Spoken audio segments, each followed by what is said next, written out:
Hey, what's up, guys? We're back again to break down the balance changes that are happening in February, coming up real soon. There was a lot of discussion about this controversy, and I'm glad that it eventually got implemented, but man, I wanted to make sure that we could cover it in its full state without any changes. So these are the final changes that should be happening, unless there's like, I don't know. There might be small changes to these things, but for the most part, these are relatively locked. It's still work in progress, but like, yeah, it seems like there's not going to be that many changes. And if there are, I'll make another video about it. But yeah, I can't believe how Lava Hound actually got a nerf compared to the Chef Tower. So we'll go through everything in entirety. I was shocked to see a Lava Hound nerf.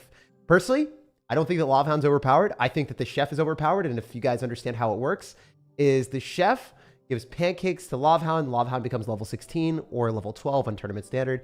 And then the Lava Hound takes 3 shots for each one of its pups to die, compared to the 2, which is a typical interaction. So if you go against a even level tower with an even level Lava Hound, your lava pups are going to die in 2 shots. But with the overpowered Chef, it just made Lava Hound super strong. And then Void was really overpowered, so like Lava Hound was good then. So I don't think that Lava Hound itself is like that great of a card. And I don't even play Lava Hound.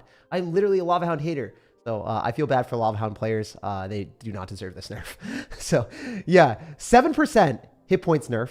So then, you know, I guess that it changes the interaction with the level, most likely. And then the Lava Pup damage as well is going to be 7% less. So like, that's a huge nerf to Lava Hound, you know, almost double digits. 7 is not something that you have to scoff at. Then we've got the monster HP for the overpowered Goblinstein, because that thing is still strong. And you know, the problem with it, it's not really the monster HP. It was the ability. Like, they didn't have to change the monster. They didn't have to change the doctor, really. Like, they should be nerfing the abilities value, because for 2 elixir, you kill everything. It's just like, it's not fair. Cleans up an entire side of the map. So yeah, that's not going to be that impactful. Sure, it's going to be decent, but it's like not that big of a deal. Then we have the Dark Goblin nerf, which is really weird. If you look at it, it's a 5% hit point nerf. So the way I see that is like, you know, the Dark Goblin kind of, well, I guess its damage is just going to, I don't know, it's going to be like a little bit less, but I don't think the Dark Goblin needed a nerf. I think that the evolved Dark Goblin needed a nerf. I think the regular Dark Goblin was fine, you know. So yeah, I'm not a huge fan of that. I would prefer to have the evolved Dark Goblin get a nerf, but it seems like, you know, it's going to do 5% less damage. So obviously Dark Goblin's not going to be played in every single deck. Like, you see people like freaking throwing their Dark Goblins into bridge spam decks that have no log bait, and you're like, wait, what? Why? And yeah, it's basically replacing Magic Archer in a lot of situations because you just cycle that thing and it's insane. As long as your opponent has, like, you know, no spell and cycle, the Dark Goblin just instant wins you games sometimes. All right, these are the biggest changes. The Rune Giant. Finally, if the attack has multiple projectiles, bonus damage will not be it won't be doing damage in all of the interactions with the Hunter and the Firecracker. So, you know, the broken interactions where you would do 2,000 damage with the Hunter and 2,000 damage and delete Elite Barbarians with a Firecracker, that doesn't work anymore. So, basically, bonus damage will be divided among them, the projectiles, instead of, like, you know, hitting extremely hard. It affects those 2 cards, and then secondary troops won't receive buffs. So if you have, like, you know, Spear Goblins on top of the Goblin Giant, and you're getting a lot of extra benefits, basically Goblin Giant and then also Ram Rider are going to get nerfed because they have multiple secondary troops that will not receive the buffs, because you have like 2 Spear Goblins on the Goblin Giant. So something to consider. So obviously Rune Giant is not going to be near as overpowered with a lot of the stuff anymore. I'm sure it will still work relatively well with certain decks. Like if you're firing fast with a Cannon Cart, for instance, the Rune Giant will be really strong. Like, if you guys haven't played against Cannon Cart Rune Giant, it is not fun to play into ever. So I think that people are going to switch from the Hunter and Firecracker to maybe just playing Cannon Cart. I mean, I haven't seen the new Rune Giant in action, so we're going to have to test that when it comes out. But I mean, from the looks of things, they're looking to not have Hunters and Firecrackers win the game instantaneously with Rune Giant. So that's a big thumbs up for me. Good change. That's what they should have done originally. I mean, that was never, the Rune Giant concept of a card, like, should never be introduced into the game, allowing support cards like a Hunter to become a Sparky. When that happens, like, that ruins the game, and it, you know, you're playing Transformers. You're not playing Clash Royale. So next up, we end up having the Goblin Giant. The Goblin Giant evolution is getting a gigantic nerf. This thing is spawning way less goblins, a 17% decrease in its ability to spawn goblins. So it's going to spawn goblins sufficiently slower. That means that you can clean it up and you're not going to get screwed when it's raged up at half health, or freezing with it is fun. Like right now, I mean, oh my gosh, it's so toxic. So yeah, Goblin Giant deserves that nerf, the evolution it does. So that's a good thing. I'm glad that they didn't take the approach of nerfing the actual Goblin Giant. I'm really glad that they deservingly put in the nerf to the Goblin Giant evolution, because that thing was stupid. I hated when neither of us had that much elixir, and then it stays alive at like 1/4 HP, and then it's raged, and then it just cooks you. And you're like, bro, I shouldn't lose my tower there. Especially when you're able to delete like buildings with the Dark Goblin, or maybe delete it with a monster ability, or even worse, like the Hunter Firecracker with the Rune Giant, which is typically like what happens. The Rune Giant, Hunter, Rune Giant, Inferno Dragon, Bells plus the Goblin Giant, like Raging Arrows on a Bomb Tower would kill it, or Inferno Tower sometimes even. Like I literally broke through an Inferno Tower with the Goblin Giant without Zap, and I was just like, yeah, that doesn't make sense. So certain situations, like, you know, Goblin Giant definitely deserves a nerf, because if that thing gets on the tower with its spawning of goblins right now at low amounts of health, it's just instant win games. That's a good thing. Here's the biggest change in the entire balance changes, and it's really complicated, so let's talk you guys through it. So the chef cook frequency, basically going to be 25% nerf to the amount of pancakes per second that is deployed from the chef. That is a gigantic nerf. Stupid cooking pancakes makes cards overpowered. Clash Royale realizes that. They're like, oh, okay, let's nerf this thing a lot. So finally, you know, they will not be, basically 1/4 the amount of time will be extra added on. So it's like really, really, really rough for the chef to get as many levels as it has before. So, and then also the max cook frequency, it's going to be 25. So it's just not going to do as well throughout. Like, you are going to have to cook more pancakes. You're going to have to take more time. It is really rough for chef out there. So yeah, basically, if you have to cook more pancakes to get the level up, and then the pancakes cook less quick, it's going to be difficult. And then the other thing is the cooking speed is going to be reduced when a tower is destroyed. So if you get into those weird 1-1 situations and you've traded towers with your all-in gimmicky deck, you're not going to be completely destroying the opponent that you're playing it to. So that's a really good change. I think that makes sense fundamentally too, right? Like, if you don't have two chefs in the kitchen, you're not going to be cooking as quick. So yeah, good job, good job. Now, that's not even the end of the nerfs. They ended up nerfing the hit speed of the Royal Chef Tower. So now it does a lot less damage. So it's going to now do 11% less damage per second, or hits per second. So yeah, that basically, not damage per second, it's hits per second. So it fires 11% slower than it was before. That is very noticeable. You will see that the chef does not finish things off near as much, and it's going to suck on defense, which is going to be good, because it should be an offensive tower built for offensive players, and it shouldn't really be comparable to a princess tower. So that change should have been implemented a long time ago. If dum-dums go all in, they shouldn't be able to defend and feel like their tower is a princess tower, because it shouldn't be. So good job, Clash Royale. That's a good thing. Now, the next thing is HP buff threshold. So a lot of you guys might not know this, but, you know, here we are to explain the chef mechanic. The chef is going to level up the highest HP unit that you have on the field, but it spreads the love. So basically, if you have a P.E.K.K.A., it's going to throw the pancake on the P.E.K.K.A. But if you have a P.E.K.K.A. and a skeleton, and your P.E.K.K.A. is already level 16 and your skeleton's level 15, instead of giving the HP and the level up to the P.E.K.K.A., it's going to spread the love to the skeleton. So then you have the skeleton level 16 and then the P.E.K.K.A. level 16. But if your P.E.K.K.A. is level 15 and your skeleton is level 15, it targets the P.E.K.K.A. and levels it up. There's one caveat. If your P.E.K.K.A. is under 20% health, then it does not get the level up right now. So that's what the threshold is. So it would give the level up to the skeleton if your P.E.K.K.A. and skeleton were both at, level 15, but your P.E.K.K.A. was under 20% health. It doesn't want to level up something under 20% health.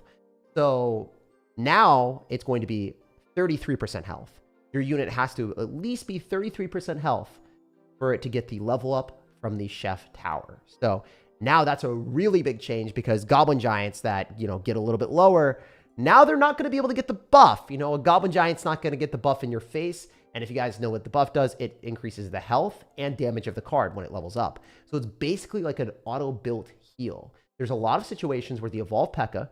will end up getting a heal because it will level up, and then it will end up attacking something that it wouldn't traditionally be able to get to. Then it will heal again, and then it will screw you over. So basically, this is a massive nerf to P.E.K.K.A., especially because P.E.K.K.A. at 20% health literally kills practically everything still. And if it's near the tower, which, you know, it generally will be near the tower when it's at lower amounts of health if you rage it up, now it's not going to be as survivable. Like, I do think that this is the biggest nerf to Goblin Giant and P.E.K.K.A. more than anything else. I don't think that Lava Hound really cares as much. Lava Hound usually gets the pancakes because it's so freaking slow. But the Goblin Giant and the P.E.K.K.A., those things really do get the pancakes last possible second in your face. So now they have to be above 33% health to get the level up buff. So just keep that in mind. All right, there are 3 buffs. Those were all emergency nerfs. I like those. A lot of pro players, by the way, are not very happy about the Lava Hound thing, and then especially if they play Lava Hound. And they're also not happy that Evolved P.E.K.K.A. didn't get a nerf. They're saying, hey, Clash Royale, you know, you didn't really nerf the Evolved P.E.K.K.A. That thing is broken. It's a little bit silly and stupid. Why is the Evolved P.E.K.K.A. not getting nerfed? I would say that, you know, the HP buff threshold is a nerf to the Evolved P.E.K.K.A., but maybe it deserves a little bit more of a nerf, actually. You guys let me know. And then the Dark Goblin, that was a little bit of a controversial thing, nerfing the actual Dark Goblin. People are pissed about that. So those are the 2 things that I heard from pro players. You guys can let me know. Or I guess, you know, 3 things. They wanted an actual P.E.K.K.A. nerf. They wanted a Dark Goblin nerf to the evolution, not the Dark Goblin. And they didn't want the Lava Hound nerf for the most part. And then some pro players like Morton and other people were like, yeah, Lava Hound deserves the nerf. So I don't know. It's really dependent on who you're talking to. But let's get into the buffs. So we have a Fire Spirit range buff. This is going to implement and affect the Fire Spirit and Furnace. Furnace actually gets a little bit of a buff. Its range is going to be increased by 25%. So that means that it's going to jump a little bit quicker and jump on a longer trajectory. So keep that in mind. Fire Spirits will be able to jump a little bit faster. At least that's what I believe with the range. So the next thing is a huge buff. And I love this. This is what I was waiting for. You know, we put it in the thumbnail, and Musketeer is getting a buff. And it's a gigantic one. This is humongous. So Archer Queen is played a lot over Musketeer in pretty much every deck, besides 2.6 Hog Rider, and then like Balloon Cycle.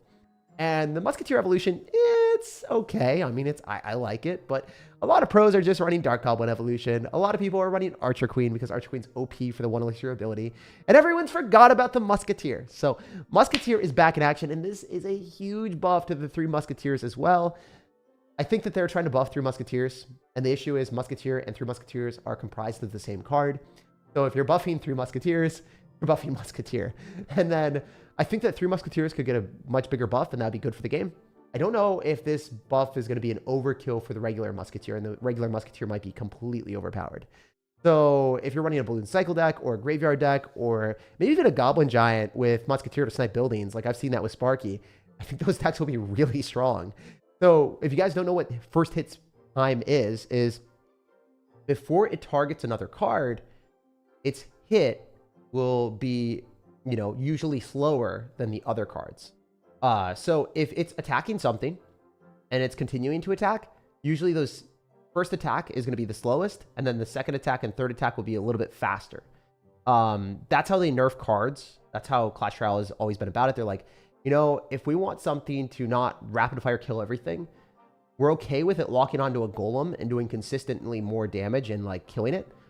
But as soon as it kills like a goblin from a goblin gang and then targets another goblin from the goblin gang, we want it to attack a little bit slower, and we want to make sure that it doesn't like decimate everything really fast.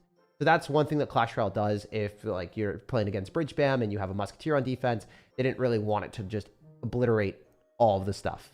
So now the first hit, when it targets onto new things, is going to be considerably quicker. And that means that Musketeer is going to be a lot better on defense, and it's going to be way more reliable. And I think that this is going to be a very big benefit, not just the 3 Musketeers, but to regular Musketeer, because regular Musketeer is just a better card. So if you have 2 cards that are buffed and 1 card is significantly better than the other, Clash Royale's like here with the 3 Musketeers and Musketeer, and then it goes like this. So then this card becomes overpowered, but like this one is like still like, you know, you can't really like buff it more because you're going to be buffing this thing. So that's the problem that they have. And I think that they need to make 3 Musketeers an entirely different card, so then they don't buff Musketeer too hard. And I think that they could buff 3 Musketeers more. But I'm also a biased 3 Musketeer main. I literally played that and won $5,000. It was my main deck. I loved it. The card was it's not playable right now because, you know, you play it and then people cycle evolutions. You're cycling 9 elixir. You're not getting an evolution because it's not evolved because they can't make money off of a card that no one wants to play. So they're not going to give it an evolution.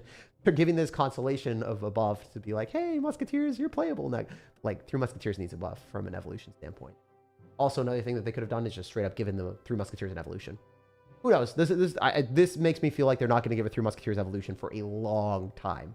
So, yeah, just be wary. If you're a 3 Musketeer player, you're probably not going to get an evolution for a fat minute. So, yeah, enjoy this buff. It's a 25% buff for the hit speed, so it's going to attack faster and be way better against swarm cards and defensive, like bridge spam. It's going to be a little bit, you know, it's not going to matter against Golem, but it's going to matter against things that you're retargeting. The next thing is the evolved Snowball. Its roll distance is going to be from 4 to 5. Or 4 to 4.5. 4 to 5 would be crazy. Yeah, that's a 13% buff for its tile range. So it's going to travel a lot further. That means that you can pull things back further and get more value from your card because, like, you know, maybe that P.E.K.K.A. would get a little bit too close to you. And now it's going to be pushed back even quicker or further. So that's going to be a W. I like that. Let's get into business and show you guys one of the decks that I think will be really strong in the new meta. Let me know in the comments or in the live chat what you guys think about, you know, the balance changes. If you agree, disagree, what you would change differently, and what you liked and what you didn't like. I'll be reading all the comments, especially tomorrow morning. Yeah, love you guys, and let me know. I'll deliver feedback to Supercell as well. So, you know, this is your opportunity for me to copy and paste your guys' feedback and then send it directly to the developers. They may or may not listen, but at least they'll see the feedback. And I will be doing that for the most upvoted things. So if you guys like a comment in the comment section, make sure to like that comment so then I know to screenshot that and send that to the developers. So you don't have to post your own. You can just like a comment that you agree with. All right, cool. So yeah, do that in the comment section on this video after it's published, and I will be sending those directly to the developers. I think that's going to be a good thing for the future because I want to do these live streams with you guys. And I was thinking, like, what's a way that I can interact with the community and give you guys something of value? And I think like a voice directly to developers is probably something that is kind of cool. So, you know, let me know if you guys like that. I'm always looking for new ways to improve the content here and improve the videos and do things for you guys that you enjoy. So yeah, let me know on that. And let's get right into business and show you guys some of the new decks. Let's go, let's go. So we have Evolved Musketeer with Knight and Graveyard. This is actually played in the top 200 right now. I'll get you guys the ranks of the players. So rank 19, an Asian player that I don't know how to say his name. And then Lightwork from Sunlight Clan at rank 49. And they are both running this with different towers. The Sunlight from, you know, Lightwork from Sunlight Clan is running it with Cannon. And the person WL, rank 19 in the world, is running it with an Inferno Tower. So you could probably run this with like Evolved Snowball and then, you know, replace the Knight with another tank if you wanted, like Dark Prince if you really wanted. Or possibly, you know, play it with even like a Skeleton King. Wait, no, it already has Goblin's 9. So yeah, I think best option for you guys if you want to play this, you could put Cannon Card in there, Rascals, Dark Prince. Those are other options, but I don't think that Evolved Snowball is going to be that broken. So I would personally prefer to run Evolved Knight. I think Evolved Knight's really good with Graveyard. It's a nice layer of tankage. Yeah, let's get right down to business, play some games, and see what's up. Hopefully everyone's having a fantastic day. I love you guys for supporting me and letting me do the memes that I do every day. Devs only care about money, sadly. You know, I think that a lot of the developers before actually didn't even care about the money. I don't think they really cared about the game. So I think that was, you know, like there's no vested interest for a lot of the workers to actually, like, you know, play the game a ton, unfortunately. So I wish they would change that. I think it's just like not really caring about money. I think it's just like disconnection from community. I think that's what it was more so than anything else, if I'm being totally transparent. I think a lot of the things that they thought were actually good for the game were actually not great. So that was the main thing that I noticed personally. Anyway, we're going to go arrows here. We do have the wrong tower, so I goofed a little bit, but it's okay. We have a level 12 Musketeer. This is supposed to be played with Princess Tower. You don't want to be running Chef with cycle decks ever, especially after the nerf. It's just really silly and stupid to do that. But we are doing that in this game. It's not that big of a difference right now, specifically because, like, you know, the Chef hasn't gotten nerfed yet. But when the Chef does get a nerf, you really do not want to be running Chef with decks that are defensive. It's just very, very silly. So I'm going to go for a Musketeer here to cycle towards the evolution. I think it's going to be very lucrative for us to be able to do that, and then maybe go with Goblin side of the bridge. It's going to be difficult for our opponent to get any value here if his Skeleton Dragons lock onto the Gobstein, and the little monster man is giving us some value. I could Snowball, but I think it's going to be better for us to pop ability. Oh yes, we're definitely going to pop the ability now. I would love to be able to knock that stuff back, and then I guess I have to go guards, unfortunately. I do want to kill this Inferno Dragon, and if we can keep the Musketeer alive, that would be fantastic. Looks like that's not going to happen, though. Musketeer does get the extra level, hilariously enough. But this is not good. I do think that we might end up taking a lot more damage than I intended to have happen. Great zap from our opponent. We might have gotten cooked. We actually might have gotten cooked, guys. I might be chefing it, but I am not the one cooking well here. Well played by the opponent. Dude, the first game of the day is always a loss. There's no way. We can't lose this game. It has to not happen. Can't be that way. All right, we're in Graveyard, and we're using the Evolved Knight. No, we don't have the Evolved Knight. Never mind. We're going to use the regular Knight. It's a leveled up Knight. It's the same thing, guys. It's basically evolved. Hear me out. We can Inferno Tower to pop the Lob Hound, and then arrows right after. He doesn't have Elixir. Hear me out, guys. It's a lucrative endeavor. Saucy with the plays today. Where? Look at us go. Look at us go, bro. Chilling. Chilling so hard. We've never chilled harder in our life. Hey, wait, that ability though. Is he planning on arrowing me? Oh, he's definitely gonna arrow me. What am I doing? I'm a Goofy Goober. Alright, well, Goofy Goober goes in for the win. That's what's up. My arrows here, probably. Question mark? Maybe?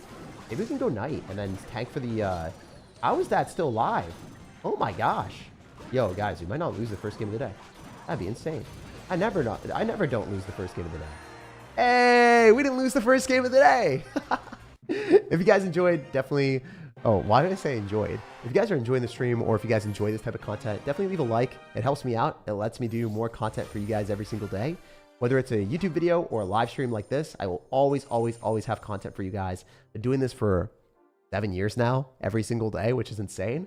I think that most people cannot say that they've uploaded daily for 7 years. So yeah, I love this content that we can put out, and I love our channel, and I have a lot of really fun videos in the works. So spend a lot of time and money on content that's going to be coming out, and it's all thanks to you guys. So yeah, just liking the video goes a long way, because it, like, you know, gets the video pushed out to more people, then we make more money, and then more money goes back into the editing, so the videos are better. Anyway, jumping on the next one. You broke the curse? I know, it's crazy. All right, there were some other things that we didn't see. So Danny Russo, thank you for the $2 dono, my guy. Appreciate you. It's always nice seeing you on every single stream. I don't have a stream schedule right now, but I need to make sure that my videos and live streams are all at the same hour. Unfortunately, my thumbnail designer went to bed and then forgot to do the thumbnail today. So I was like, oops, okay, rip. So I waited for him to wake up. I was actually going to do it at the right time, but yeah, it's just sometimes those things happen. That hasn't happened since Thanksgiving. So yeah, I guess it was just a busy day for him. Mystism, thank you for the $2. Tag, my guy, I've been waiting. I know, dude. We'll be on time tomorrow and for the foreseeable future too. Yeah, that was my bad for not messaging him earlier to just check in. Usually he's always on time, but this was one time he wasn't. It's on me, you know. Like if you don't end up messaging people and checking in, sometimes like, you know, things don't get done, and that's totally your fault. Like as a content creator to, like, you know, check in on everyone, make sure everything's all ready. I just, you know, I didn't do that today. I was like too focused on my Pokemon channel and the unboxing. Oh my gosh, wait. I think, yeah, I do have one of the Pokemon cards that I have from the unboxing. It was actually insane. I have a pretty funny story about that later, but I was shook. I got so lucky, and Pokemon just shot up in money, like, as soon as I ended up getting into it, like, before I got into it. So I got into it, and then it shot up, like, right as I did. And I had bought things beforehand, and then I got it graded, and pulled things that, like, ended up quadrupling or 10xing or 100xing in value. I was like, wait, what the heck? I would have never bought this, but I did because I liked the card and I thought it was cool. So, and then people just spend way too much money on cardboard, so that's what's up. It's insane. I'll show you guys one of them. Anyway, Penelope, thank you for the $2. I sent a deck feedback request in chat. All right, let me take a look. I'm sorry that I did not see that earlier. We can definitely do that right now as we're playing. I'm just going to throw a Naked Graveyard here because I'm feeling it. I'm feeling pretty good, Mr. Krabs. We're also going to use the Evolved Musketeer on the bowler because I just want to see how much damage it does. Wait, that does a lot. Dang. Okay, so one thing that I love doing is cycling the Inferno Tower here. Because that should still pull. Okay, never mind. It does not pull the newly buffed Electro Giant. That kind of sucks. Wait, this isn't that bad. Question mark, question mark, question mark. It's pretty bad. It's pretty freaking bad. I'm pretty sad. You know, I'm not used to the range. I'm not going to lie. I'm really not used to the range anymore. I think we have to go in for Gobstein. And then we can go Graveyard. This might be a loss, though. I mean, it should be a loss. I didn't play this very well. Sorry about that. Wasn't super focused in this one. You never know, though. There's Cloudy with a chance of meatballs. And we are not, maybe? Hell yeah! I don't know how the heck that happened. We'll take it. I so was not focused in that game. All right, let's take a look at Penelope's thing. She says no P.E.K.K.A nerf. What should I change in my deck? Can you send me the list of your deck again? Because it doesn't see me. Okay, no, I can see it. So she says, for reference, Evo Dark Goblin.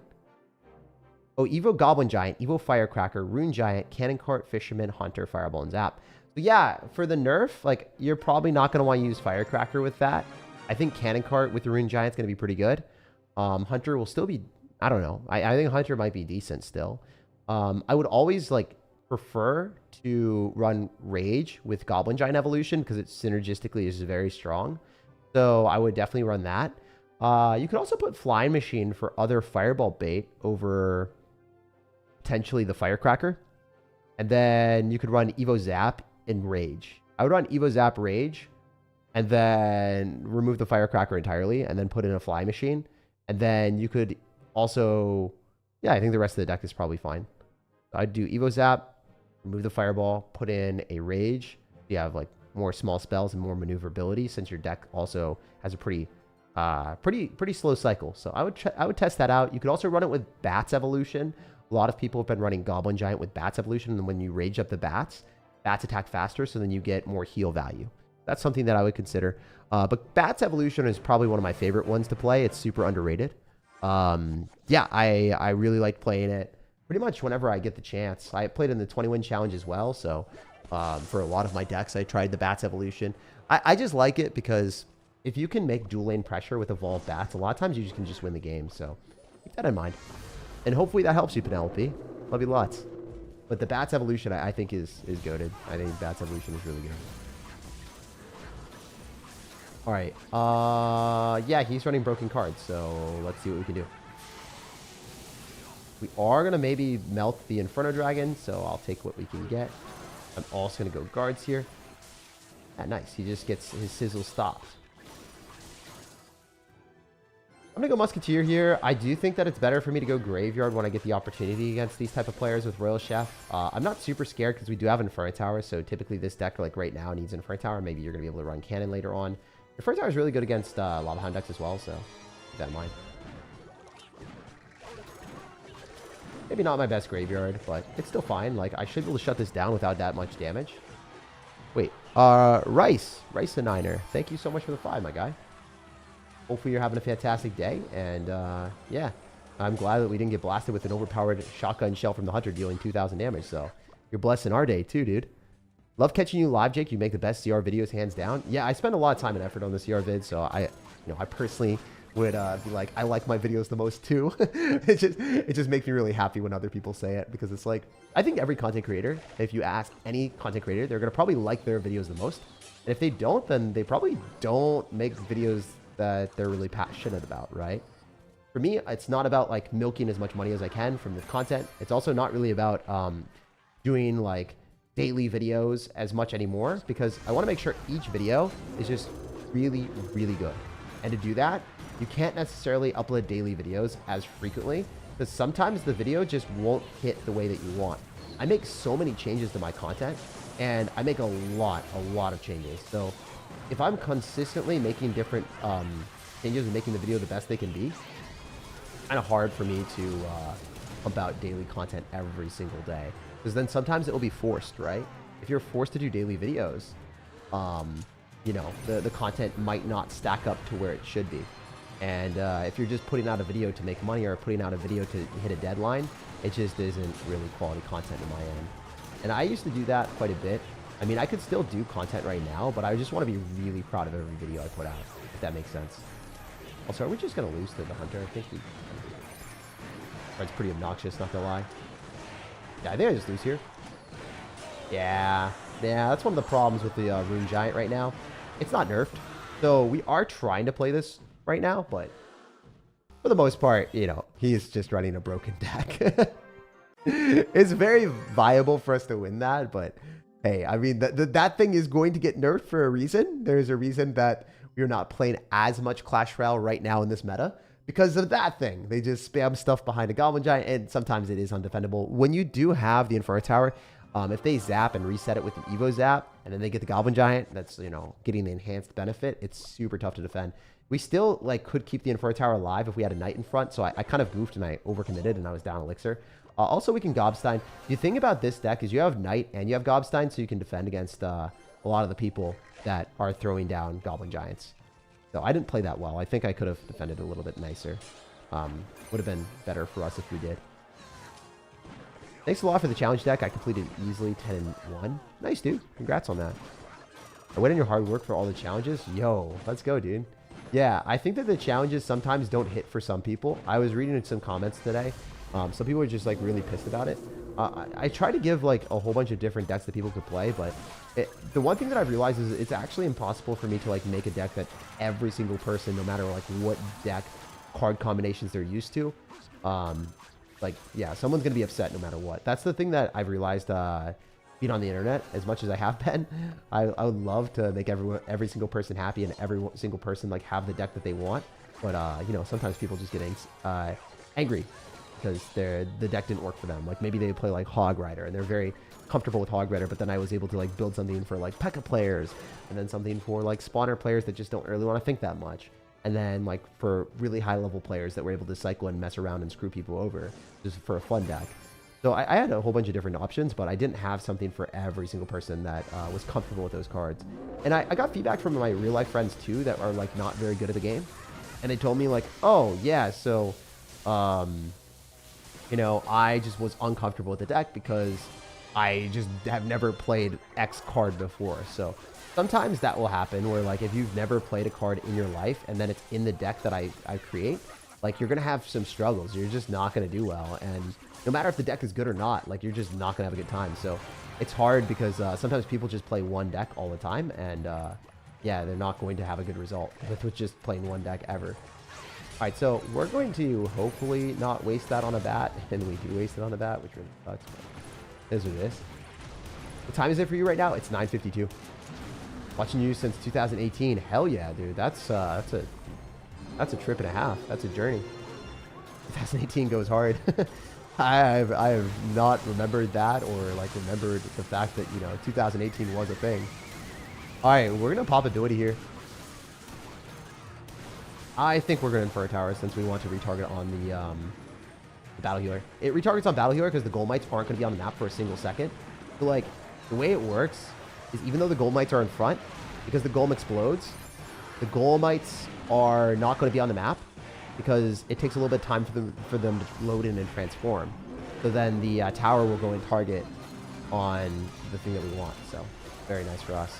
I'm going to Snowball here so we can get more value with the Gobstein. Oh, he played that super well. Ooh, a little bit spooky. A little bit spooky. Okay, never mind. We just arrows. How the heck did the Goblinstein thing do that? Nice. Mr. Monster Man mashed him. We'll take the dub. And tag? Yeah, dude. I mean, you can like whoever content creator you want. There are some banger content creators that literally have like 100 subs. And it's so sick that YouTube has that ability to like have you guys match into different content creators that you might like.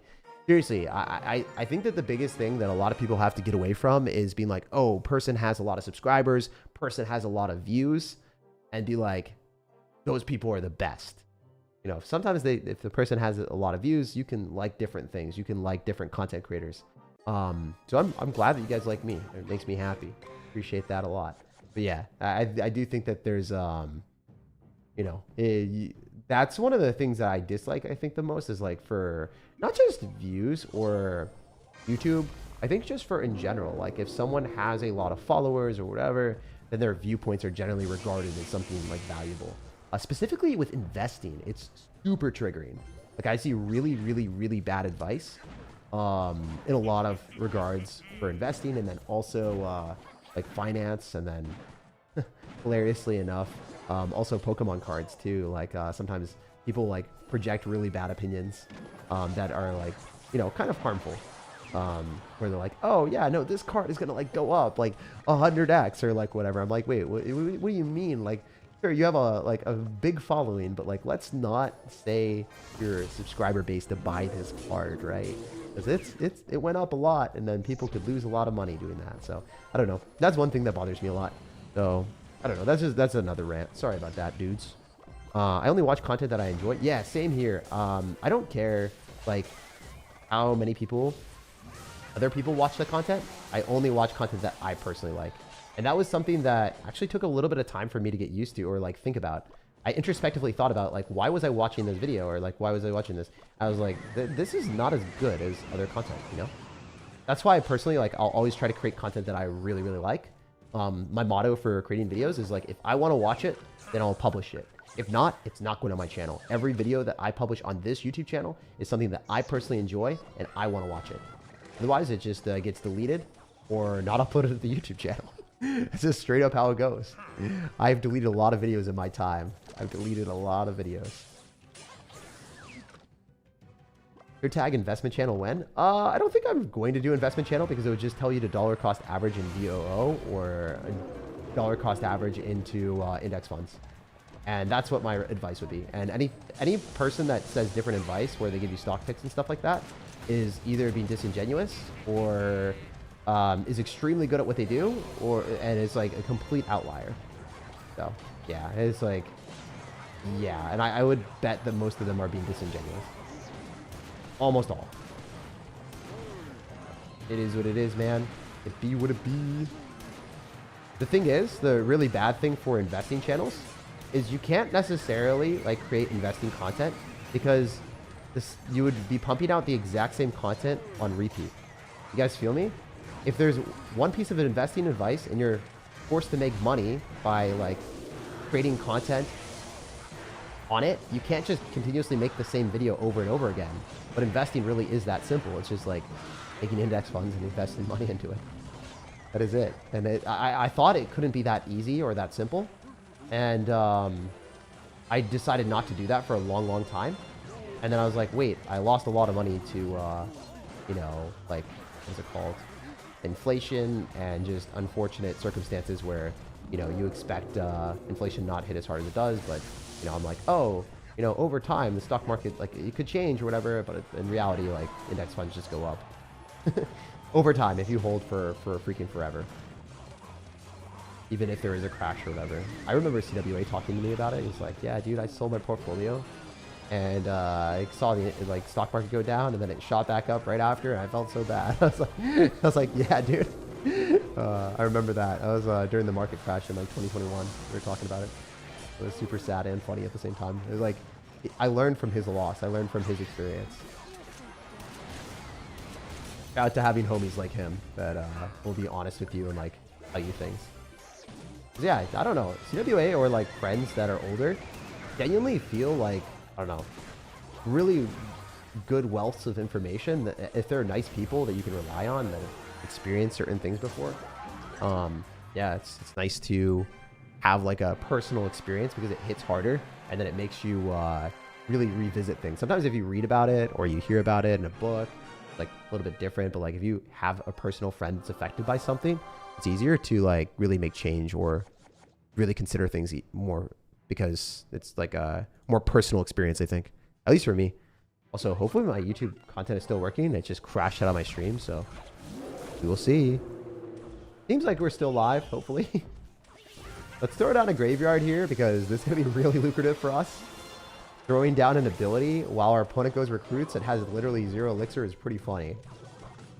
I should be able to Musketeer here, and then I think I'm going to snipe the recruit on the right side as well if we need to. That's not that great. I mean, it should get like the last hit, but I don't think that hit was impactful at all. Are you still liking your Mazda? Yeah, I really like my Mazda.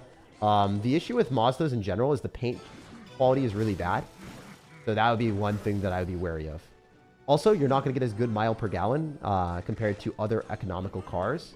But you will have a good time with the experience of like being like, oh, my Mazda will not disappoint me, at least from my experience. It's like a pretty reliable car. And it does not cost as much as higher end vehicles. What is a Mazda? It's just the car that I have. I like it. Alright. I suck. This is terrible. You do not want to do a -3 trade on wall breakers. Oops. Which brand phone do you use? I use the Samsung Galaxy. That's all I use right now because I get them for free. So it's like pretty cool. If you're able to, then it's like just gonna be totally transparent. I got them for free. I'm sponsored by them, so I love their phones. Also, to be fair, the only phone that I would ever play Clash Royale on is the Samsung Galaxy Z Fold 5. That's the only one that I like because it's the only one big enough. So I actually don't like any other phones for playing Clash Royale. Specifically. For recording content, I just can't. Like, if I use anything else, then the gameplay is just too small. And I don't even prefer to use phones when recording. As you guys can see, I'm on a tablet right now. Because if not, then the content is just going to be... yeah, it's going to be too difficult. It's going to be too difficult to... That really hurt. We're fine, I think. It's going to be too difficult, yeah. To get what we want. Alright, I'm going to focus a little bit more. Not a lot of it. See how this goes. Up ability, probably. Go arrows. Looks like I'm kind of cooked. Not guaranteed cooked.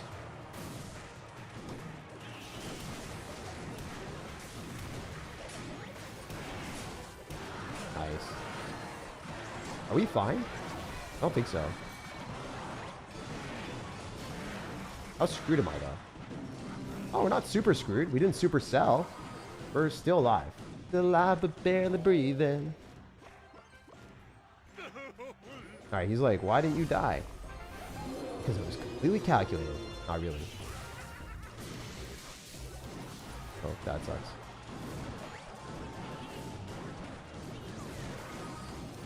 I don't think graveyarding was good. I think that was pretty bad. To be honest with you guys, I don't think that this matchup is extremely good for me either, because he does have Dark Goblin for the graveyard, and he has recruits in Goblin Gang, so this matchup is probably okay for him. Almost certainly favoring him. He's got Skeleton Barrel and then Wall Breakers, so those cards don't really get countered by an Inferno Tower very well. With Cannon, I think the matchup's a little bit easier. We'll play with Cannon, so then we can beat the matchups like that. Then I think it's fair. I think it's more fair. If with Inferno Tower, it's not fair at all. Because you really don't want to be dropping Inferno Towers against Skeleton Barrels and that stuff. Let's go, let's go. What about AT&T? AT&T has given me nothing so far. They have not given me free stuff. I also have not done any sponsorships or any activations with them. It's more so a thing with Tribe. We talked about it. Just, I don't know. I love Samsung. I like AT&T too, but like they haven't done any cool stuff for me. Samsung is sick, man. I literally love them. I really do. Like, the brand in general, the people that I've worked with, everything about it, really, really cool. And the phones also are really good. They are really, really, really, really good. Because I did not use Android beforehand. Admittedly, I don't think I ever would have. Actually, sorry. No, I did. Razer phones suck. They're super awful. I bought one with my own money, and then it was like $700. The thing literally hurt my hand. I was like, oh, this is so cool. I'm going to buy what I'm sponsored by beforehand. And then I was like, yo, Tribe, I can't do sponsorships with this thing anymore because it sucks. And they're like, but you can make money. I'm like, you know, it sucks. It's awful. These guys should never be inventing phones. They're literally the worst phones I've ever used. I was there spending $700 on a phone that I never imagined would be that awful. Like, it's a square phone, so it like dug into your hands. So if you ever tried to use it, it would literally hurt. It would actually hurt, and it would overheat, and it would crash. So after that, I was like, never again will I use an Android phone. But it's not actually Android. It's literally just Razer phones really sucking. So yeah, they just didn't have any business being in business for phones, to be honest.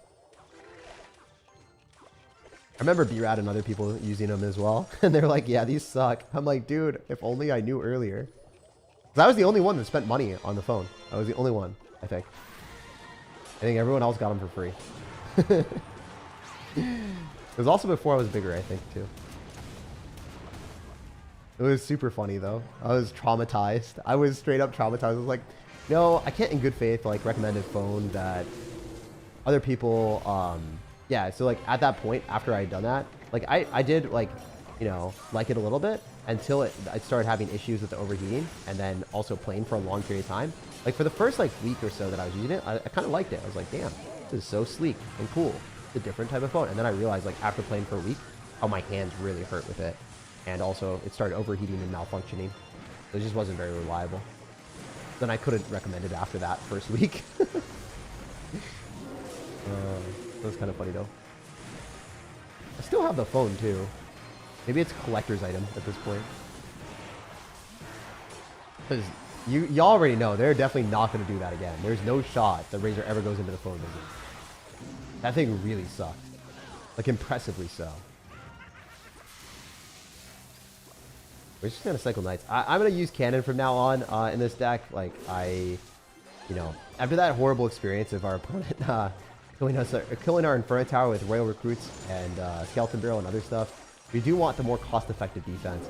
Obviously, having cannon against Lobhound is bad, but, you know, in the specific meta, you can't really account for everything, so you just got to pick what you want to do. You choose your battles, choose your fights. Yeah, I really don't like losing to that Recruit stack. I'm not going to lie. That was painful. I do think that it's more likely to play against bad players with Recruits, to be honest, than Lobhound players. There's a lot more Recruits players. Well, this cannon is cool. If you guys are unaware, you can't, like, use Tornado on that. And then also another cool thing is it's going to tank for the Baby Dragon, and it's also going to tank for the Skeletons and kill the Skellies. So overall, just really easy win. What percentage of your portfolio is VOO? 50%? 50%? Yeah. Or maybe 60%. I mean, I have it between two different index funds. I have ITOT on my Fidelity account, and then on Vanguard, I have VOO. And that's basically all my money that I own. I don't really pick individual stocks. I think I did buy a couple early. I think I bought Palantir when it was like $20. And then I sold it recently because I was like, I shot up like 200%. I don't feel comfortable with my money in that thing anymore. And then I just dumped it into index funds. I didn't buy that much of it. I think I bought like 100 shares, 200 shares. But I did have, you know, it shot way the freak up. So it was pretty cool. It was a really good feeling. Nice portfolio, my guy. Thanks, man. Yeah, no, I literally just, that's what I do. It's really, really boring investing, but it's the right way to do it. I read about it too. I read about VOO and I read about index funds early. And then when I was, you know, having my first relationship and everything, I was like, oh, I can't do this. I was like so nervous about everything that I was doing. But in reality, like if you do the research and like everything checks out, you probably trust yourself and trust the research. And I just didn't have the confidence in myself to do that a while back. And I would have, I'd be very, very, very well off if I had invested earlier. That's the one. If I had any regret in life, I think that would be my biggest regret. And then I think my second biggest regret was not going to UPenn. Those are the two things I wish I had done. But definitely the index funds. Oh my gosh. Obviously, like, if you guys are wondering, do not ever dump all of your money at once. That's a bad thing to do. Stock market could go down and then you're screwed. You feel really bad. And you're not, like, feeling comfortable with the amount of money that you're invested. Maybe, like, the other thing is, like, dumping your money in meme coins and stuff like that. A lot of times people are promoted to tell you guys to, like, invest in certain stuff. For instance, like, there's definitely a lot of people that are like, oh, invest in Trump coin, whatever. Like, celebrities that are having that access. So do not, like, listen to people when they tell you to do that. Do your own research on that stuff. And, yeah, don't get caught with a bag of money where you're like, you're the exit liquidity. You do not want to be the exit liquidity for other people to get out of an investment and sell money and sell and make money on it. You have to think about it. A lot of times influencers that try to scam people, they have to make the money somewhere, and it usually comes from their followers' bank accounts, which is really sad. Also for sponsorships too, like sponsorships would not pay people money unless they were making money back, right? So a lot of times, like, if you're making money off of your followers, you are also like, you know, it better be a good product, right? Like, it better be something good because your followers are spending money on the sponsorship. Otherwise, the sponsorship wouldn't pay you money. It just doesn't work like that. I mean, I guess sometimes exposure matters. Like just product getting in the eyes of people. Like, that's definitely something that companies value. Depends though. All right. I mean, we could arrows this. I don't really think I want to, but could. I think this matchup is definitely favoring me if we can just kill this Musketeer. We're going to go graveyard here. Just snowball this because we got skellies.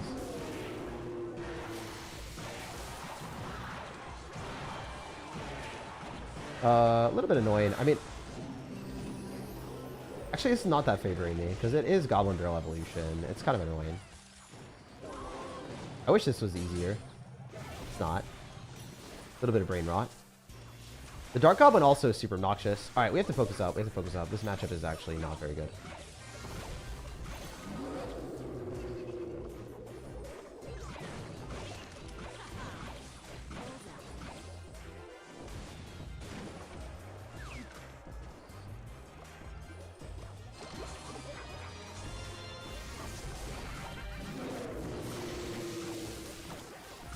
Can I just kill that monster, please?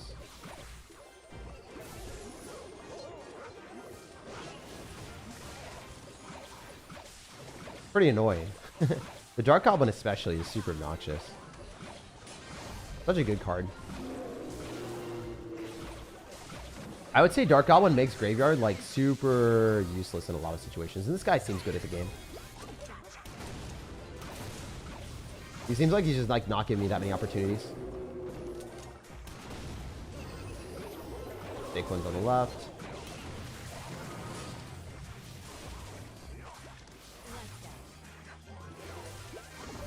Gotta go in. I mean, that's really the only way we're gonna win. Try to arrows here, maybe.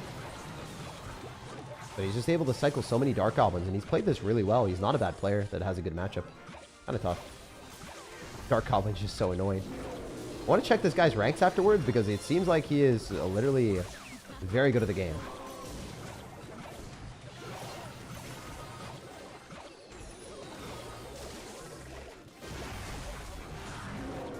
Yeah, I mean, I think he's extremely good at the game with a good matchup. Dark Goblin's just super annoying because if we arrows counter the Goblin Barrel, we can't kill the Dark Goblin, then the Dark Goblin full counters the Graveyard. So it's just it's a tough game. He's very good at the game. GG. We'll jump to the next one. We'll play some more with this deck. We'll also switch some decks around too. I do think this deck is good. Yeah, I think it'll be a lot better after the balance changes because, like, obviously, like, you know, Dark Goblin's getting a nerf, and then what is it? Like this bridge spam type of deck is gonna get a nerf because of the Dark Goblin, right? And then also mainly the first loss that we had is, you know, really rough. So yeah, it is what it is. I mean, you can't expect to have like the full strength of the deck before the balance changes. I could have also played that one better. He's just a really good player. Let's take a look at his profile afterwards because I think he played a lot better than me too, to be honest. I don't know what his rank is, but maybe it's a mini account, maybe it's his main account. I'm not sure. We'll see. Deck rank? Yeah. He played really well. That was the first game where I was like, oh wait, the guy's really good. I think the other games were not so much. He literally just spammed like Goblin Giant, Rune Giant, Rage. And I was like, oh, I'm dead. I started watching and you lose. I'm cursed. Well, I mean, hypothetically, like, I don't win every single game I play. So, I mean, you could come on stream and then see me lose once in a while too. That's just how it is. I wish I would win every game, bro, but it's not how it works. Especially when we play new decks for the very first time. Would have loved to activate King Tower there. I thought it would, but it didn't. Feels bad. We'll fine though. We can go for a graveyard here. This graveyard placement was suboptimal. I think it could activate King Tower. I might have gooped. Could actually activate King Tower, but without Firecracker? Ooh, nice. Did not activate King Tower. We take those. The Firecracker took it for us. For the team. Alright, so we should Musketeer here and activate King Tower for us. Cool. No, I don't think it does. Yeah, it doesn't. The log is interesting. I don't know about that one, big dog. Now you keep your Firecracker alive and give us the King Tower activation. So we'll take that. I mean, I'm glad that he did that. We can cannon here. If we drop it early enough, okay, yeah, so usually that's going to be good. We're going to snowball. We can knock back the goblins. Clean them up. So I should be able to take the left side too. Only 10% of my portfolio is crypto, and that's aggressive to me, says Nolan. Yeah, it's definitely one of those things where, I mean, you should like have crypto if you want to, but like it should not be a lot of your portfolio. It's funny though, because like some of the boomer places like Vanguard, they literally said, we will not now, not ever have crypto ETFs. I was like, damn, that's insane. Like that is such a bold statement to make. Because like, I don't know. I do think it's tough to predict like trends and what will be like the future. You never really know unless you are like super integrated in that type of stuff. So, you know, for them to say that, they're like, crypto is akin to gambling. I'm like, oh, all right. And they're like, it's not investing. I was like, okay. I read that somewhere. I was like, damn, that's crazy. So, yeah, they purposely like have avoided that type of stuff and decided to not make the money off their followers, or not followers, but their subscriber base, because they could make ETFs. Vanguard makes really popular ETFs, but if they do that for like crypto or whatever, you know, now they won't. So they won't make that money. What is your opinion on the next card evo? The next, I can't tell you. Like, if you have, like, I obviously know what the next card evo is. So if I say yes or no to your lumberjack suspicions, then guess what, bro? I get clipped, get sent and shipped to the edit, like the Clash Royale, and yeah, I freaking hate, like, actually despise content creators that know inside information and then do, oh, I don't know what it is, guys. Like, that's fake, bro. That's fake AF. I hate you if you do that. Straight up, like, I have zero respect for content creators that do that. And it happens in pretty much every game, literally every game. Like, how can you sit there and be like, yes, I don't know what it is, so I'm going to fake guess on these things? Like, bro, I like lose entire respect for you if you lie to your audience and say that you don't know what it is when you know what it is. Like, do not treat them like kids from that perspective. That sucks. I hate that. It happens all the time in Brawl Stars, man. I super hate that. I found out because I was like, oh, wait, do they not know? And then I like looked in the chat, and then I saw that they knew, and I'm like, bruh, what are you doing? Why are you saying that you don't know? Why are you speculating when you literally have the information? It's okay to like make an update video and show like the spoiler, right? But do not speculate on things and be like, oh, I'm gonna purposely guess the wrong thing. Or like act like you don't know and then guess like it in one of three things. Like they'll be like, all right, so hypothetically, like for like lumberjack, they'll be like, oh, it's like whatever the heck that guy said. Like they'll just be like, it'll be like something with an axe. So maybe it could be like a knight. Oh, maybe it could be a Valkyrie. Maybe it could be a lumberjack, or I don't know, just like something like that. It's like, I don't know. It just seems stupid. Seems really dumb to like do that type of stuff and make the guess. You could just cover it and say like, oh, here's the comments that people have made, and then show that. I think that's fine. I think that's legitimately okay. Like show other people's commentary from the chat, but yeah, to make your own assumptions is like insane. Literally every Clash of Clans content creator, do they all do that? They suck then, man. Anyone that does that actually sucks. If they have complete information and they do that, they literally suck. I'll take that stance. I'll die on that mountain.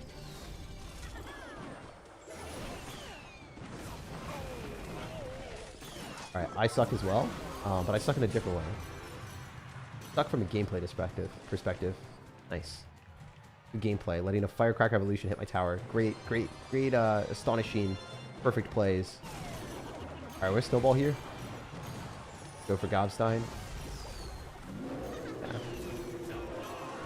I think one of the silliest things in life that I've realized is like a lot of times the simplest thing actually just works out and you don't have to make things more complicated than they need to be, right? I guess like the perfect example of that is like the stock picking. Like if you think that you have to put in effort and time to like make money, a lot of times if you stock pick, you're going to make less money and you're going to spend more time.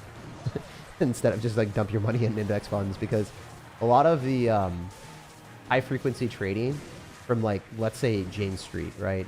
Maybe you guys know Jane Street, maybe you don't, but they make the market more efficient, and they're in New York. They hire basically the smartest people from MIT and like top tier colleges, And then what they do is they will make as much money as they possibly can with high frequency trading and really intelligent quants. So if you think that you're going to make money in stock market, you have to kind of go long term, then maybe you could if you're like really due diligent about what you pick. But you're probably not going to want to play a game against people that are brilliant and also high frequency trading. Like not necessarily the best bet.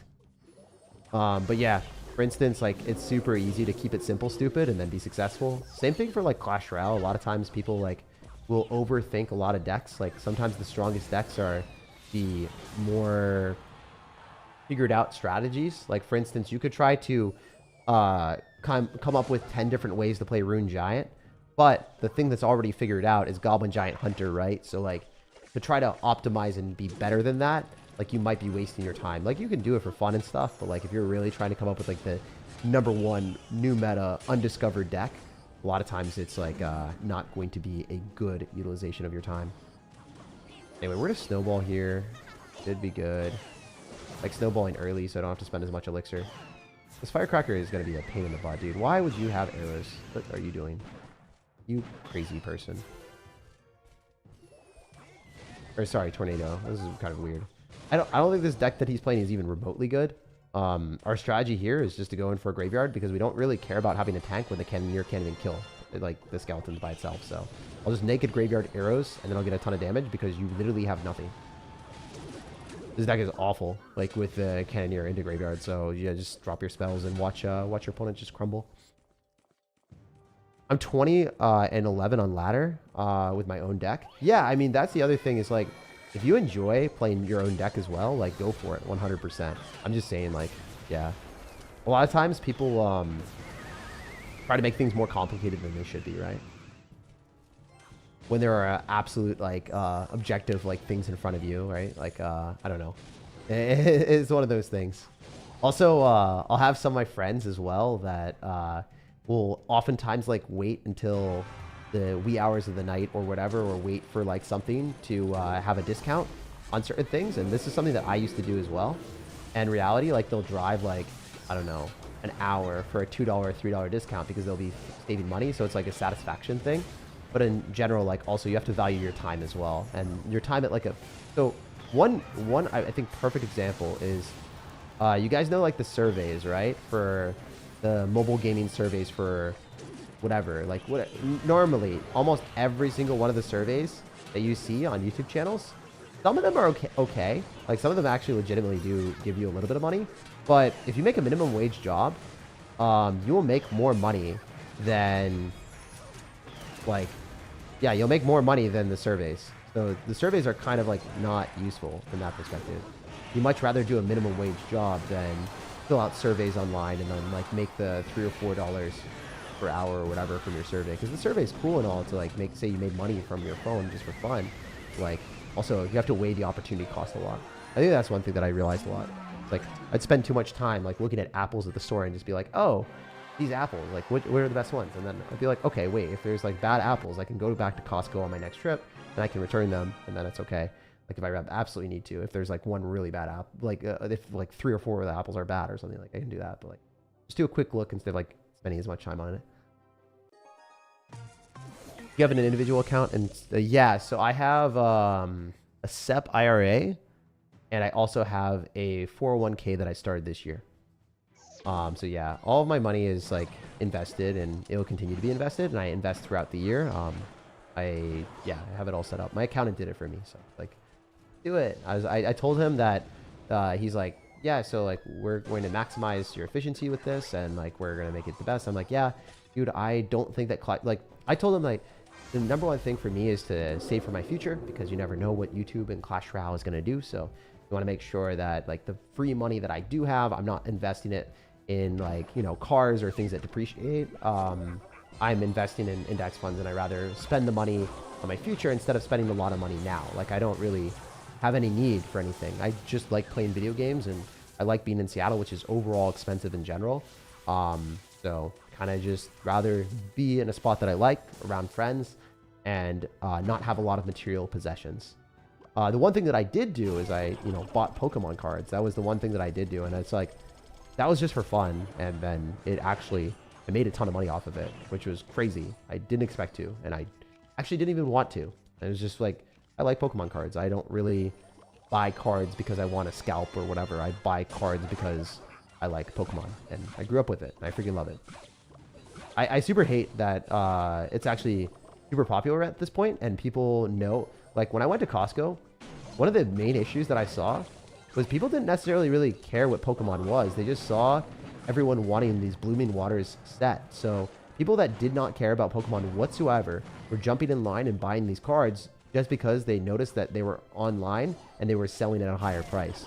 So these people that do not care about Pokemon whatsoever are getting a product for Pokemon people, and then they are selling it at a higher price and stealing the potential product from people that want to enjoy it. And it's actually the most disheartening thing that I've ever seen in any hobby that I've ever been a part of. And it really sucks. So hopefully, one thing that I want to see in the future, like I hope that Pokemon like prints everything to oblivion. So then the dum-dums that are holding on to whatever set just to make money get absolutely cooked. So then they don't make money off of like investing in a card or a hobby that should be for fun. That's the way that I see it. And maybe that's a strong opinion, but yeah, that actually really pisses me off. Oh, wow, that Dark Goblin just got sniped. Nice. There we go, arrows here, and we're vibing. Very, very cool. Also show you guys something like insane. Like, so yeah, I got like a few things graded that I bought for like $4 just because I really like the card. Like, you guys, I'll show it as we win this game. Basically, there's it's called like Obsidian Flames, which is like a Pokemon set. There's a promotion, and I bought these for like $4, right? I bought this for $4. I just thought that, oh, like I'm looking at the corners, I'm looking at the edgeware. It's really, really nice. Yeah, this is the right one. And I looked at the back, and there's like no chips or anything. It was really cool. The centering was great. So they like grade based off of like how centered the card is, if there's no surface damage or whatever. So I bought this for $4. I sent it in for $11 on a PSA special, and I spent $15 total. And this is worth $300 or $250.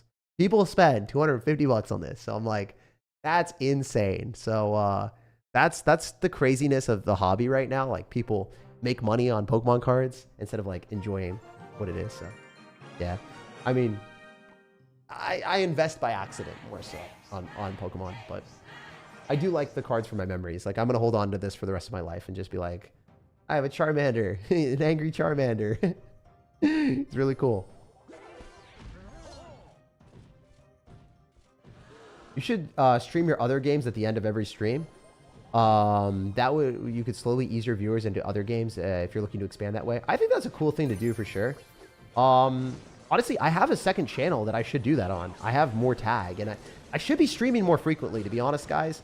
I'm not gonna lie, I've totally dropped the ball on my second channel for more tag, but I've been also working on my third channel, which is SirTag, or SirTagCR, for Pokemon. So if you want to type in SirTagCR, there's gonna be a YouTube channel on that and stuff like that. It will have Pokemon and other stuff, Pokemon TCG Pocket and cards. But yeah, I think you're right. I think I should do more Brawl Stars and everything else. I also don't know how ambitious it is for me to... Oh my gosh. That's great. What a fun mechanic that Clash Royale has added into the game. That hunter's not overpowered at all.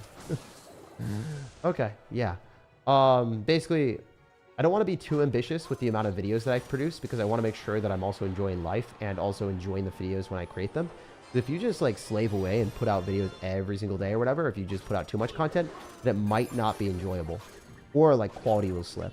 I don't want that to happen. So I think the more tag channel will just not necessarily, it'll just be fun, right? Like, it'll be other games and other things that I want to do, but I should probably stream more there. Man, we're playing against another one of these players that doesn't even care about how to play the game. They're just going to all in.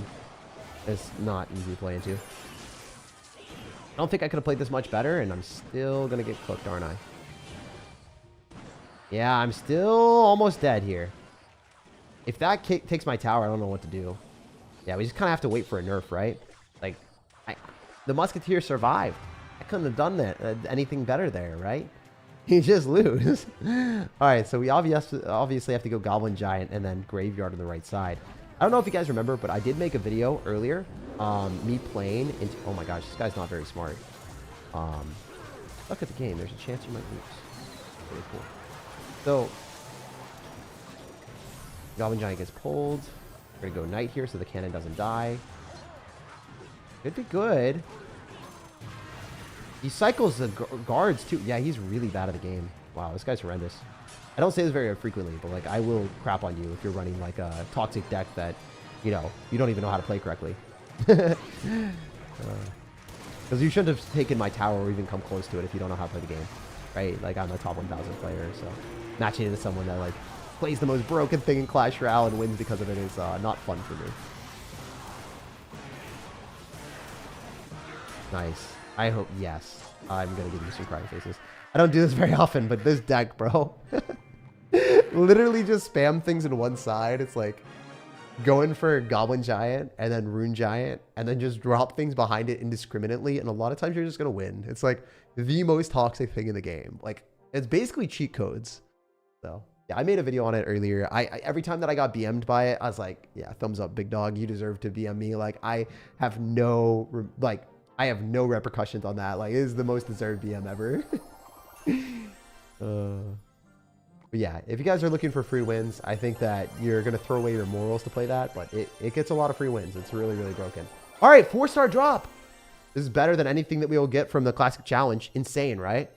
They got to revisit Classic Challenges. Imagine if they gave you an extra drop at the end. Oh my gosh. I'm big braining it out here. Give me an extra drop at the end of a Classic Challenge. Why don't they just do that? Because it's like predictably underwhelming when you complete a Classic Challenge and get a 12 win. But if there's a chance that you get a drop, why don't they do that? That'd be sick. Emergency Rune buff was unnecessary. I agree. Yeah. I mean, to be fair, dude, it was really good before they buffed it. They just buffed it for no reason. No, that's actually inaccurate. They buffed it to make money because casual players didn't know how to use it, so no one was paying money to upgrade it. So, yeah, they buffed it. That's generally what's up. I need that SirTag pocket. Oh, yes, yes, yes, you do, sir. How do you find a solid work-life balance tag? That's part of the reason why I haven't uploaded every single day. Because it takes a lot of, like, I already work, like, 12-ish hours. Like 12-ish hours. Like, I already do that because, like, I'm spending time on YouTube and everything. Like, this is pretty much my life. I'm not going to lie. But if I spend more than that, I don't think I would enjoy it. Like, I do enjoy spending 12 hours. As ridiculous as it sounds, I think I'm just in a really privileged position where I love doing YouTube and it doesn't feel like that much work. Like, if you compare this to a customer service job, or if you compare this to a physical labor job, which I've had both of those, it's not necessarily like it's when I was growing up in high school, college. This job is like significantly more fun. So because of that, like, you know, I'll definitely be able to work longer hours without my mental like being bad. Just to keep that in mind. Like that is just how it is, you know. Also, I think I played this horrendously. I should have just popped ability on the Night Witch. What am I doing? Anyway. Yeah, I super enjoy the fact that, like, I like what I do. So it makes it easy. Another thing that, like, people don't really say, like, Clash Royale, YouTube, or just YouTube in general. If you're doing YouTube, you're, like, working for yourself. So every single thing that I do benefits me. When you're working for a company, a lot of times that extra work that you do behind the scenes, it might help you, like, get promoted in the long term. So it might be good to do that. But you don't directly see the benefit of that hard work. You don't see the direct benefit of doing things for a corporation or stuff like that. It is definitely necessary because, like, one of the easiest ways of getting promoted in anything that you do is being a problem solver. So if you're working for someone, they'll likely promote you if you are the person that they can rely on to solve problems without needing instructions. If you can do something and fix problems without, like, needing someone to be, like, holding your hand, generally, you are going to be one of the most valuable people in the entire, like, universe for them. Like, it's going to be really difficult for them to replace you. If you can solve problems, they can rely on you. So just something to keep in mind, like, doing that extra work, putting in that extra benefit. If you have the right boss and you have a good boss where you have upward mobility, generally that's going to be one of the best things in the world because they'll appreciate the hell out of you and you're going to be able to get benefits. Also, if you're in a position where they can't really afford to get rid of you because you're such an integral like cog in the machine, like you're doing so much for them, they'll probably like, you know, really pay you a lot of money because you'll have negotiation fees, like if you want to like leave or get salary raises or bumps, because you're super important to the what they're doing. That's generally how it works, I guess. But also, you can get a bad boss, and if you have a bad boss, you're absolutely screwed, and they're just gonna be like penny pinching and screwing you over. It depends on the situation. Like if you overdo things and you have a bad boss, then you're not really getting rewarded, and there's no upward mobility. They're just looking to milk you as much as they can, and then you're cooked. But if you have a good boss and they appreciate how much you're doing and like they see how much value you have, or they need you really badly, then you're going to get, you know, you're going to get a lot of upward mobility and good things happening to you. Yeah. I don't know. I'm just like working on it. I'm just telling you guys like the experiences that I have. Also, feel free to tell me anything if I'm wrong on certain things or if you guys feel differently. I don't have conversations on this stuff. Are you stream this late? Just do, man. I like, I didn't have my thumbnail on time because I didn't check in with my thumbnail editor. So like I was ready to stream at like 12, but he went to bed, so I had to wait for 8 hours for him to wake up. You agree that working on yourself is harder than working a 9 to 5? It sounds like a lot of work on yourself, but people don't understand the grind and the struggles. It depends. Like I do think that a lot of people like don't have the motivation to continuously do things. Like you're gonna see certain YouTubers, like I'm not gonna mention names, but they'll be like, hey, I'm gonna upload again, and then they don't upload, right? Or like they'll say certain things, but you like never see progress, or it's hard for them to have the autonomy to like really hold themselves accountable. Like when I was doing online schooling, I took online classes. A lot of times, like for me, it was really easy for me to, you know, get multiple years ahead, or if I wanted to, or get like an entire like semester done before I should. So if I'm done with my semester, I can screw around and have fun with life. And my brother was sitting there struggling to finish at the right time. He was really, really super struggling. He just didn't like school. And he didn't have the ability to motivate himself. So he always was comparing himself. My family as well. They're like, you know, why can't you just be like Jake from that perspective and just get your stuff done? It's like, dude, I don't want to. It's like not fun for me. Or like, I'd rather just like, you know, I don't know. I don't know what he did, but he wasn't like actively able to motivate himself to do things that he didn't like to do. Also, some people just like can't eat things that they don't like. So even if it's healthy and they know they want to have it, they rather have like that comfort food to make themselves feel good, right? It's really hard to motivate yourself to do things that you don't want to do but should do. So yeah, I'd say like working for yourself is a lot of times you have to do things that you don't want to do but should do. And you probably need that trait to be able to motivate yourself. And then, yeah, I mean, there's certain things like if you're playing video games, right? Like I really love playing Clash Royale. I love the stream. This is not work to me at all. Like if I'm saying this is work, I'm like, oh my gosh, dude, you guys should feel so bad for me playing Clash Royale and streaming and complaining about the meta. Like, bro, like that's the most like, that's the softest thing I've ever heard in my life, right? So, yeah, anyone that's creating Clash Royale content or content in general, like super privileged. But yeah, if you're doing your own thing and you're in the trenches and you are like working on a restaurant and you have to understand like what audience you're catering to, like all of the things that go into customer service, like how to advertise, how to operate DoorDash, Uber Eats, all that stuff, like what to do to manage your Yelp page and your Google reviews to get the highest possible ratings. Like, what are you going to do? Like, are you going to incentivize people to leave good reviews? How to lower your food cost, how to manage quality control and everything when your place is busy. Like, yeah, I don't know. There's just like so many random things that happen. Like if you're starting something from fresh, that could be really overwhelming and scary and not very fun. I remember like specifically like on Martha's Vineyard, there's like a bike store. And it was really difficult because a lot of times people didn't necessarily care about the bikes, so they treated them pretty poorly.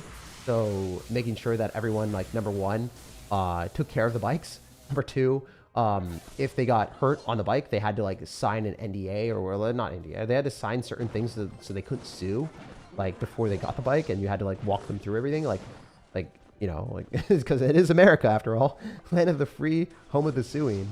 I don't know. It do be that way sometimes. So yeah, it's important to really, like, I don't know. It could be really stressful because a lot of times you don't know what you don't know. So if you're working for yourself and you're starting something from scratch, you're not gonna like do things optimally. For like YouTube, you might screw up and like not know that, oh, there's only 50 characters that are really visible for titles. So if you see new YouTubers, they'll have like 60, 70, over 100 characters in their title, and it'll be impossible to read, and you'll just be like, what is this clown doing? So like obvious things to you might not be obvious for someone that is just starting something. So, and generally like the work to start something new and the payoff, like the payoff is very far in the future, and the start, like you don't necessarily see like the payoff. Yeah. So, or you could be working towards a goal that you'll never hit because maybe you're like really bad at something, but you don't know you're really bad at that, and you don't know that you're not going to be able to do it. Like there are certain like things that, like objectively, sometimes the content is just like really bad for YouTube. And I know that the channel probably won't do well if they just continuously grind content and just throw more effort into making content the exact same way. Because like, I don't think people would want to watch like content that has a microphone that would hurt hurt people's ears. For instance, like if you have a microphone that really hurts someone's ears and you just constantly just use the same microphone and just go back to back to back, video with the exact same thing with no variation, like your content's gonna suck. No one's gonna watch it. Yeah, it's like difficult. Like you need people to help you out sometimes too, if you're not able to make those changes yourself. A lot of times pivoting is difficult to do. Pivoting is not easy if you don't know what you should be doing. Okay, this sucks. I don't think I get damage. All right, wait. What is he doing? What is this guy? Why would he do that? I'm going to graveyard here. And I'm gonna knight on the right side. So we don't take damage from the ice river. This looks really lucrative. I just don't know how well it's gonna be, but like, seems decent. We do have the Gobstein still on the map, so see if this can cook them. Baby Dragon? Forcing another poison. What is this guy doing? That is just bad gameplay. You can't go in for touch on this.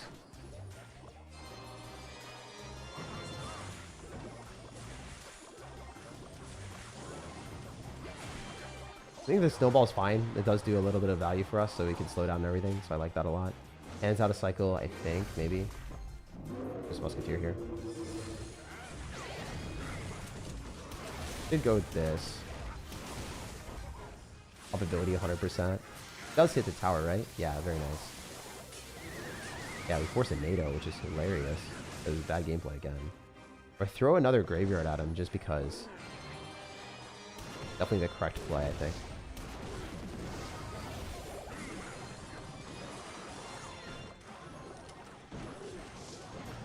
Should have snowballed, I think. Hard to say. Go graveyard again. Because we have Gobstein tanking, so this could be good.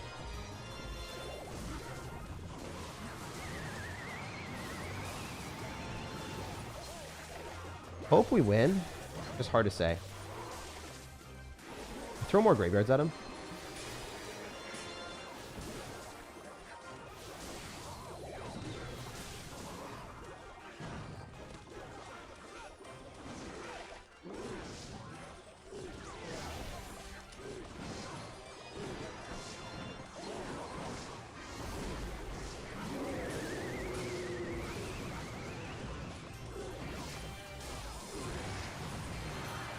I lost.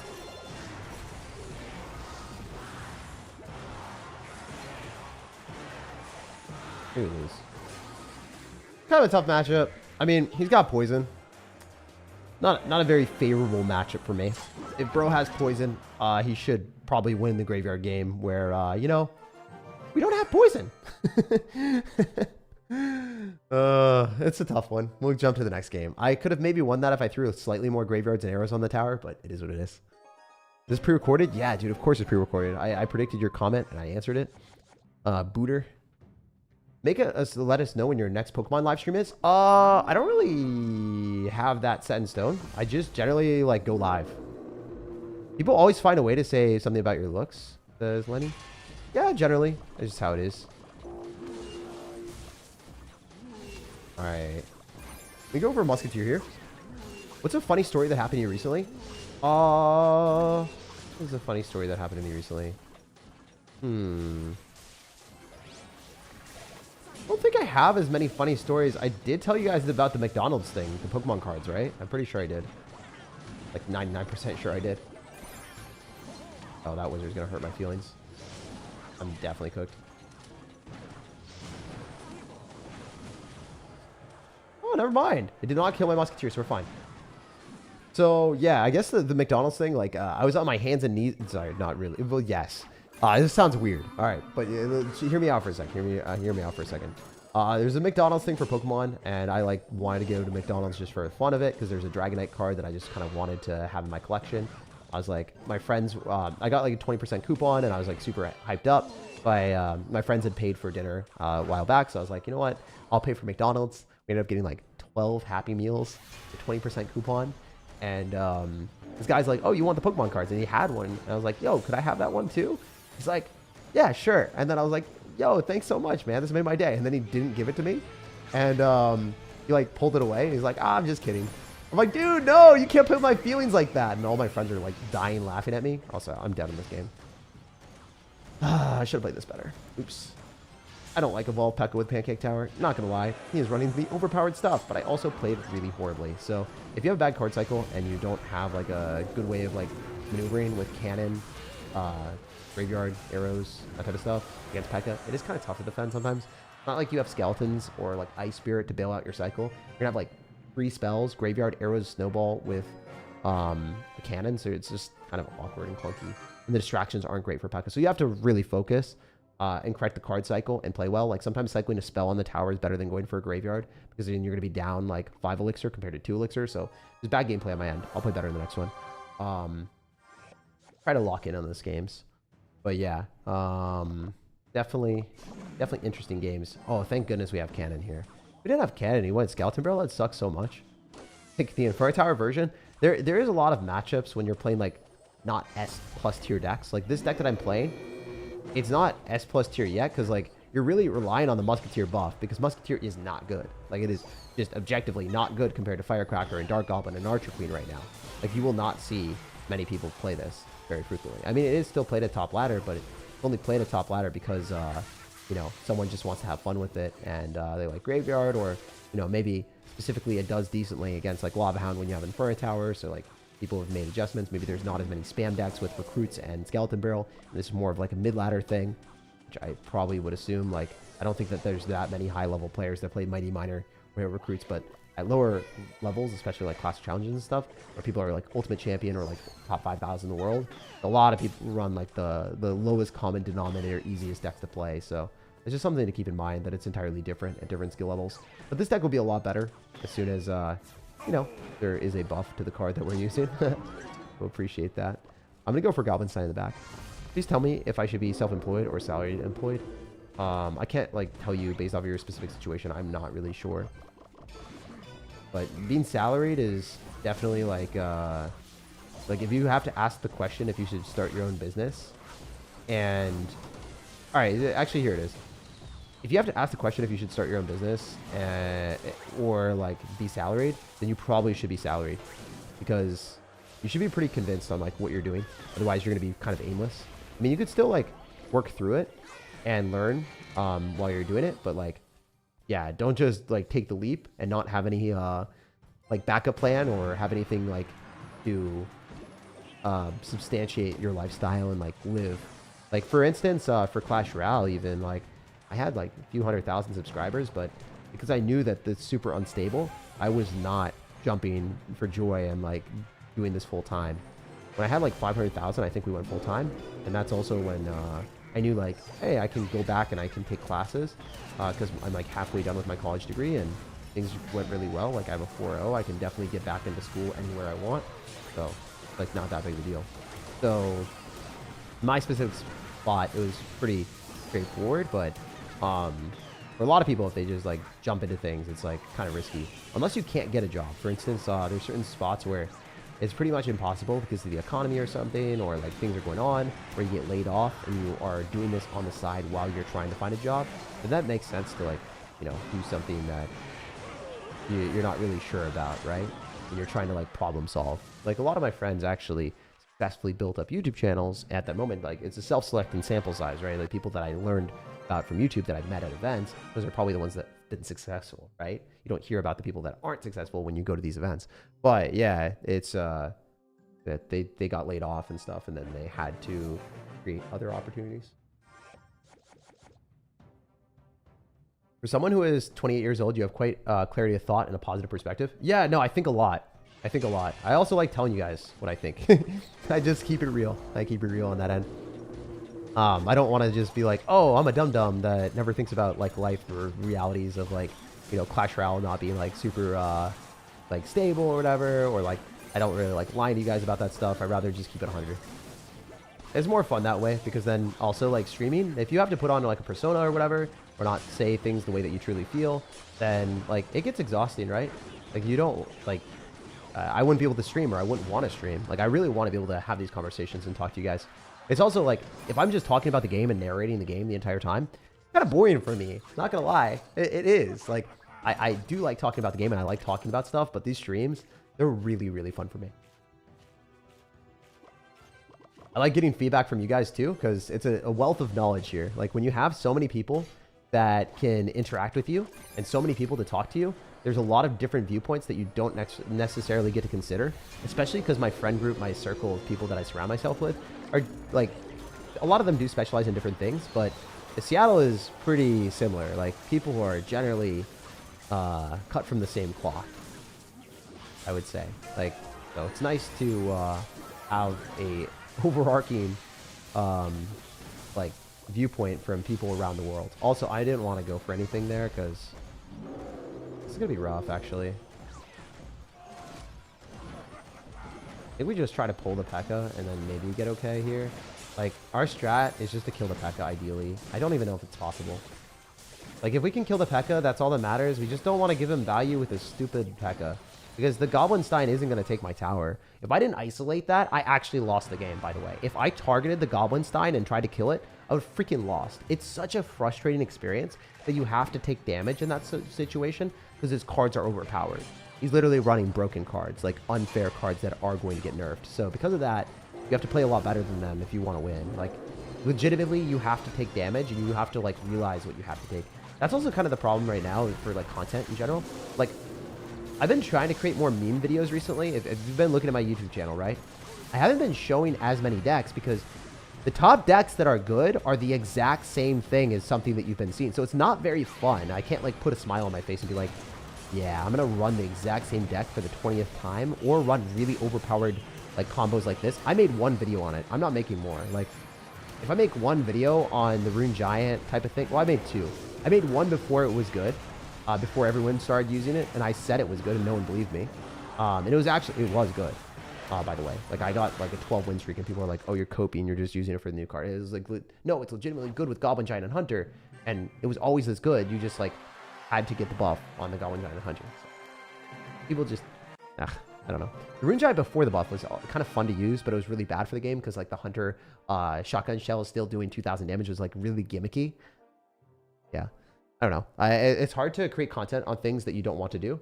Like, I really want to be able to create content sustainably for many years to come. So hopefully, you know, streams, hopefully the YouTube videos, like, they still work. We'll see. Tag is an entrepreneur and business owner and billionaire and streamer. Dude, hopefully we can be like a multi-millionaire one day or something like that. We want to be. That'd be really cool. I want to be able to give back to my family a lot. I spent a lot of money on my health and stuff, like when I was sick. So like my family, like I feel like I super owe them like, a lot. So we'll see what happens. But yeah, I don't know if I said that before, but yeah, we spent a lot of money. I got really sick when I was younger, or like when I was in college and whatever, that time period. So like, I don't know. I very much feel like I owe them a lot. I don't know. I don't like that feeling of like someone helped me out a lot or like gave me a lot of opportunities. And then, like, yeah, I want to do things for them. I want to definitely help them out. Yeah. I don't know. Do you ever run into that dude that raged you to pickleball? I mean, I saw him, like, well, there's two, right? Are you talking? So there's two different people. There's the Avatar Airbender guy that, like, he's like, I'm the Avatar. And then he, like, started, like, I'm going to wind blow this thing because it was, like, a really windy day. And I was just like, dude, the only thing that you're, like, oh, I almost said something bad. But, like, basically, the only thing he was doing as an avatar is sucking. You know, that's it. That's the only type of avatar. He was awful at pickleball, like literally awful. Like, and he was like really thinking he was phenomenal or something. That was super funny. I was like, what the heck? And then there's another guy, Gray Fox, the older guy with the girl that was like kind of super attractive, like older girl. Definitely, this guy was dating like 20 years down and probably super rich, but very, very angry whenever he lost. He just could not handle an L. Even if he was playing against someone like significantly better than him. Like I played college tennis, like you're not going to be better than me if you just picked up pickleball, and or even if you've been playing for like months or years, you're definitely not going to be as good as someone that's played a racket sport their entire life, you know, and is younger, right? Like, so I just have advantages there, you know? Then he got like upset and he expected to win, which was like crazy. Like if you are like, for instance, if I jump into gymnastics or something, and I expect to do like a full split immediately, I think that's just like a crazy mentality. You're like, why am I not as good as like someone that has done gymnastics their entire life? Like, you know, like that, there's some crazy cognitive dissonance there. If I expect to ever be able to do the stuff that you guys can do. Also, by the way, gymnastics is literally one of the coolest things ever. I wish I stuck with that. I think it's like probably really healthy for people too, with like, I don't know, being able to be flexible. I don't know if that's healthy. I'm just pulling that out of my butt, to be honest. But I feel like gymnastics is super cool. Also, the strength that people have, that and swimming, so underrated. Okay, we are playing like trash. I thought we were gonna hit the firecracker. Oops. Does this die or does this hit my tower? I think it, okay. I was about to do the prediction thing when the prediction already happened. I was like, you know, I'll predict it after it's dead. Yeah, I killed it, guys. Look at me go. Woo! All right, please. Stop running this crap. It's not fun to play into. It's so low skill. Oh my goodness. You're so talented. Main thing that's worrisome is the firecracker, to be honest. Off the ability. We have the evolved knight, right? Is he going to firecracker my butt? That's not. We have the evolved knight. We graveyard. We snowball. We maybe come back. Yes, sir. Yes, him. If we can kill, then we're in a good spot. Because the skeletons will thrive on the tower by themselves. The other thing is, just don't want to eat damage here. I think I have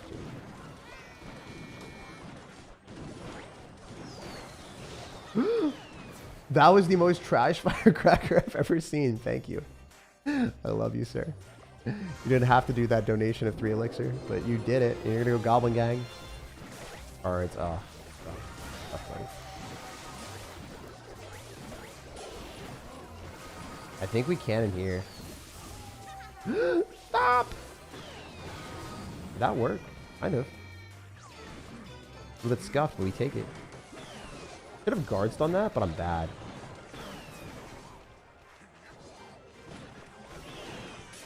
What's the arrows?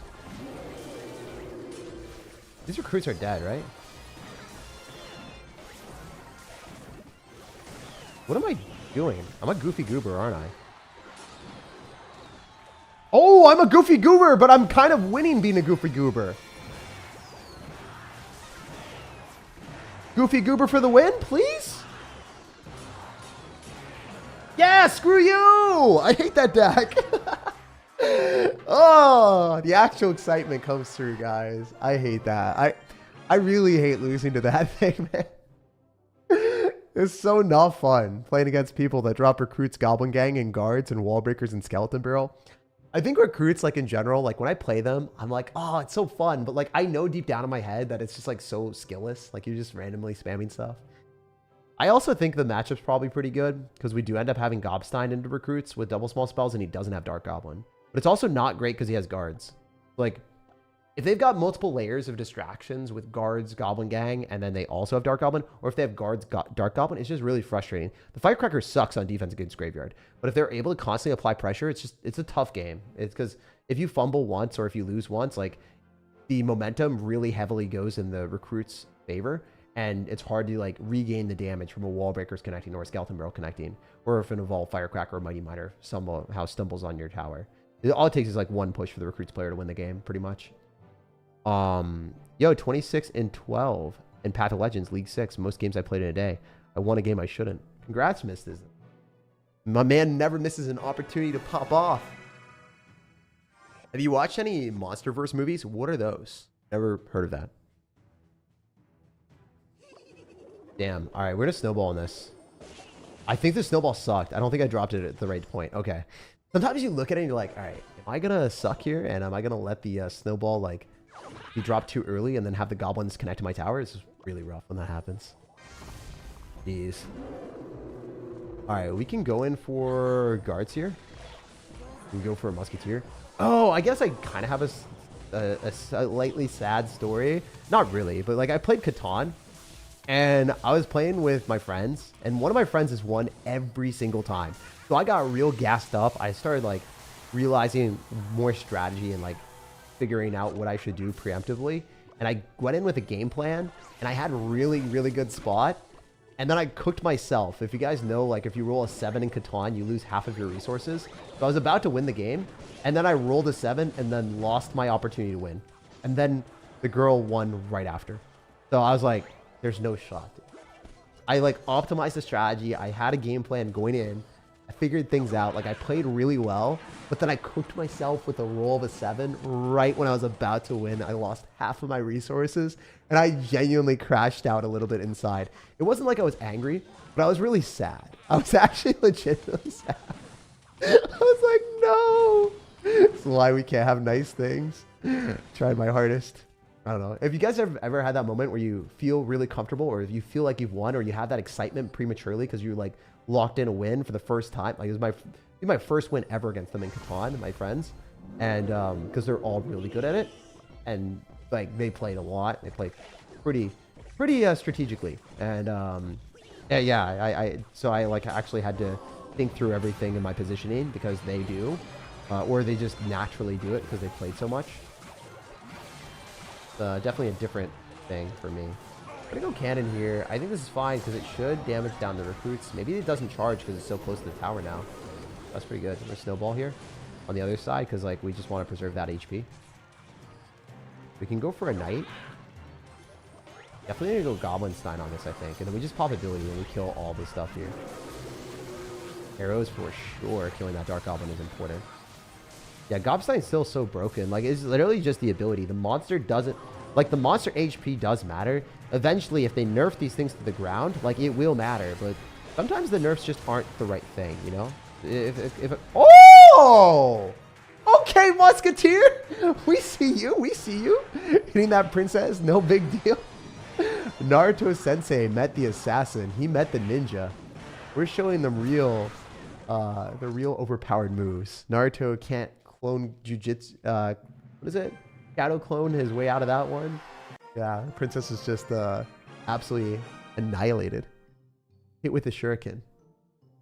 They should add the Rizzler to Clash Royale. Boom, boom, boom. Like Godzilla and King Kong movies. Oh, I haven't watched those. Honestly, I'm still like not even watching Squid Game season 2 yet. I'm like part way through. I haven't had much time. I like been making videos. I made oh, I'm so proud of this. Actually, screw it. Let's show you guys some of the things that we've been working on. I'll try to show you. Like, I've been working with my editing team, and we came up with this brand new mechanism for Pokemon. I'll show you guys really quick because maybe you don't care, maybe you do. But this is just some of the things that I've been doing. I just want to show you all how important this has been to me, or like how much of a pet project this has been. So if you look at this, where is it? Yeah. Basically, we've been like coming up with different overlays and different ways of like doing unboxing videos. So basically what you do for Pokemon cards is like, if you have a Pokemon card, oh, this is pretty cool, whatever. We have like a Pokedex here for the face cam. So we made a different overlay. This might have spoiled a little bit of the video, but it's okay. Basically different grades are worth a different amount of money. So like to keep audience retention, people really do care about like what number you get.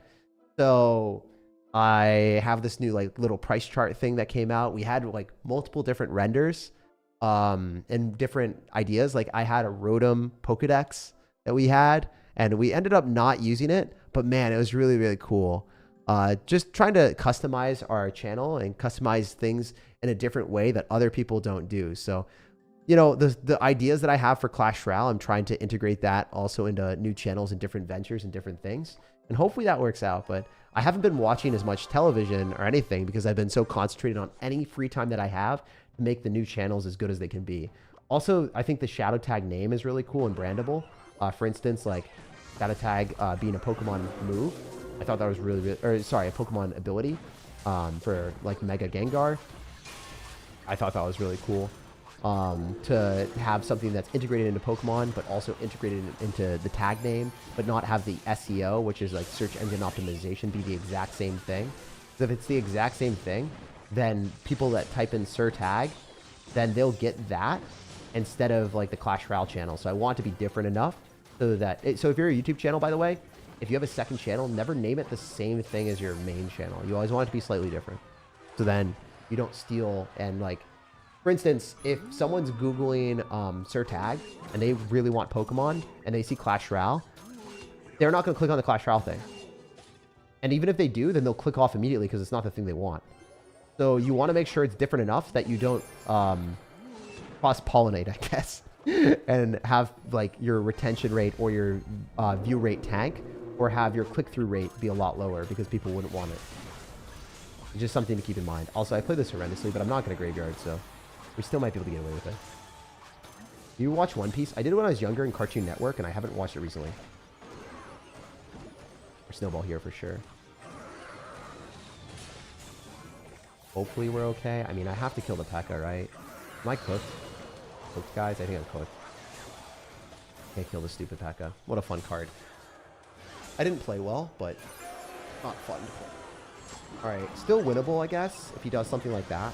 There's always a chance, right? There's always a chance he could fumble the game, but like Evolved P.E.K.K.A is not dying, and that is doing a lot of damage. He has Inferno Dragon? Oh my gosh, dude. Oh no. It's looking bad.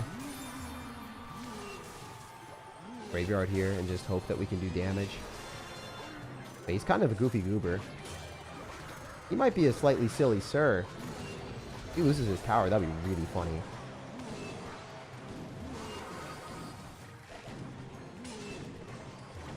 He played that really poorly, so there's a chance, actually.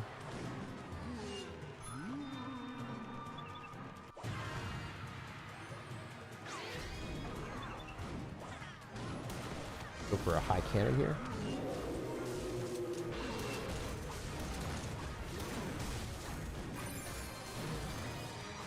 A good pop ability, too, and I think we're going to be able to hit the Electro Wizard.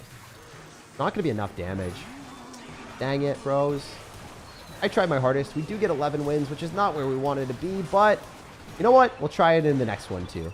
It is what it is. We'll play one more. They got a nerf P.E.K.K.A? Yeah, I do think they got to nerf the overpowered tower. It's not P.E.K.K.A, really. I do think that Evolved P.E.K.K.A is pretty strong, but the main thing that's a problem right now when you're running like different decks and stuff is not necessarily like the P.E.K.K.A.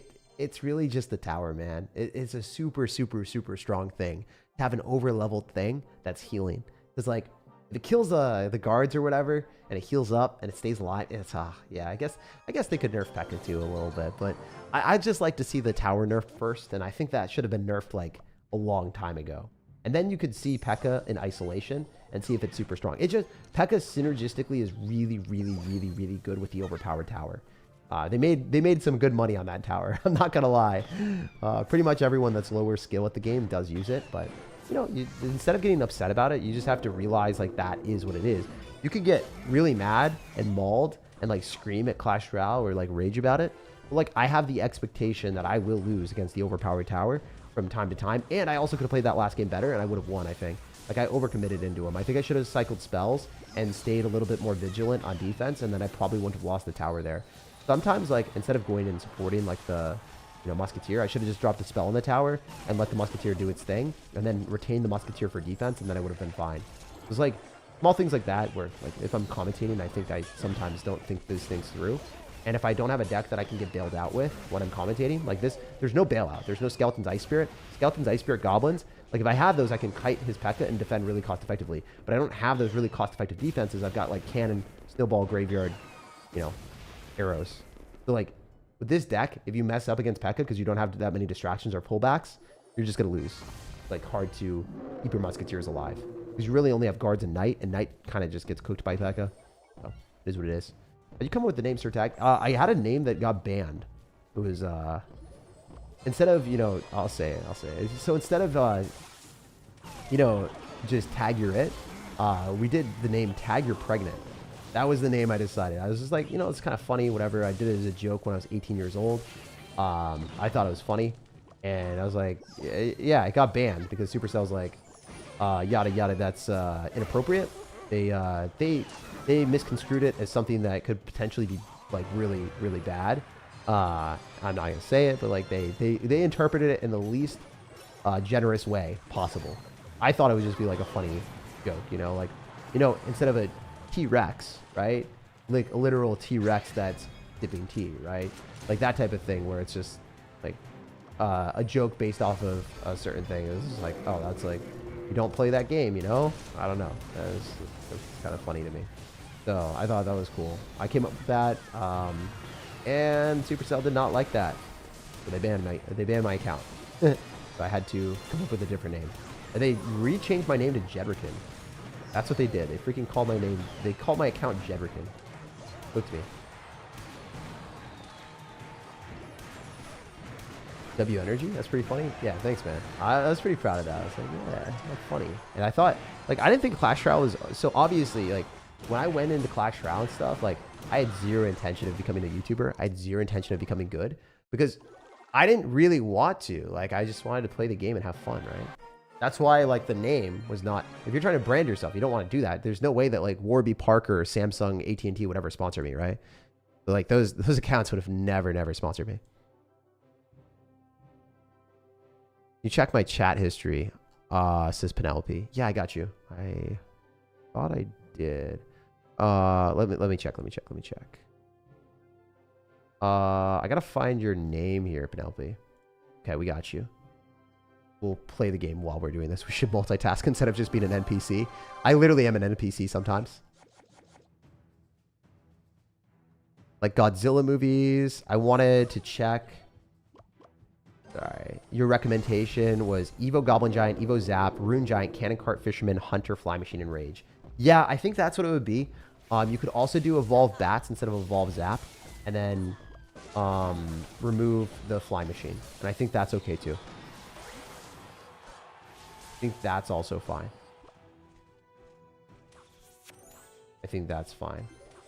I don't know. I'm like wondering what will be good and what won't be. I think it might also be fun for you to use Musketeer potentially with like sniping buildings for the Goblin Giant. Like I think that might be a strategy in the future too. But I think Fly Machine's really good at sniping buildings. So, and it has Fireball bait built in with a Hunter. So, I don't know. I also don't know how Hunter's going to perform in the next balance changes. Like I don't know if it's going to be insanely worse with Rune Giant, but I assume it's not going to be great.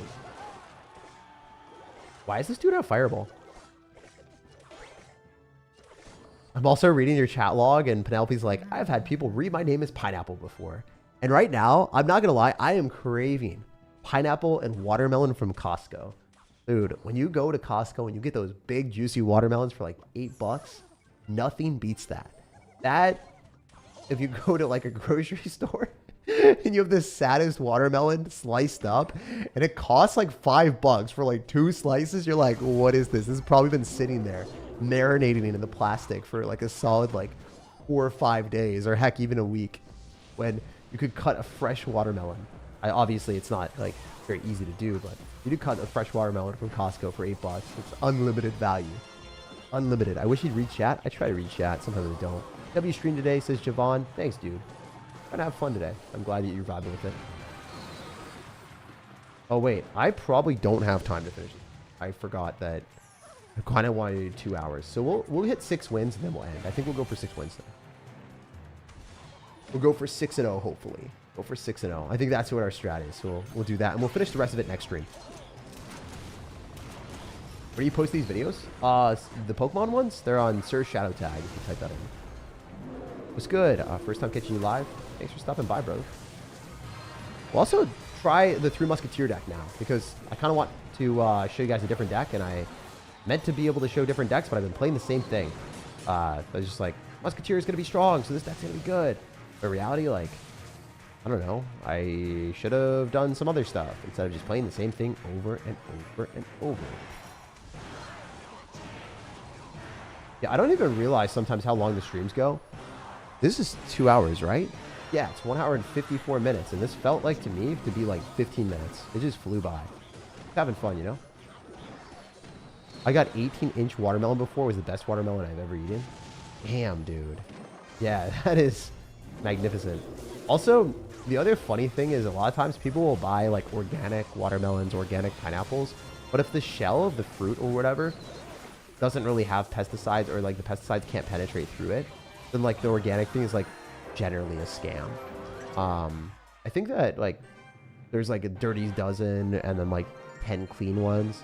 You can like check, but I'm pretty sure pineapples and watermelons doesn't really matter if you're buying organic, even if you're super healthy and a freak about that stuff. Like the Costco ones, they'll like give really good value and they're healthy.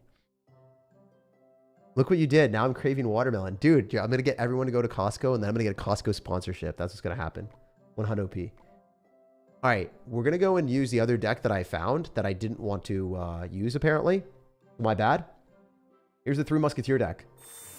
We're going to end the video in a big way, or I guess we're going to end the live stream in a big way, showing the last deck of the day that I felt was the most fun one.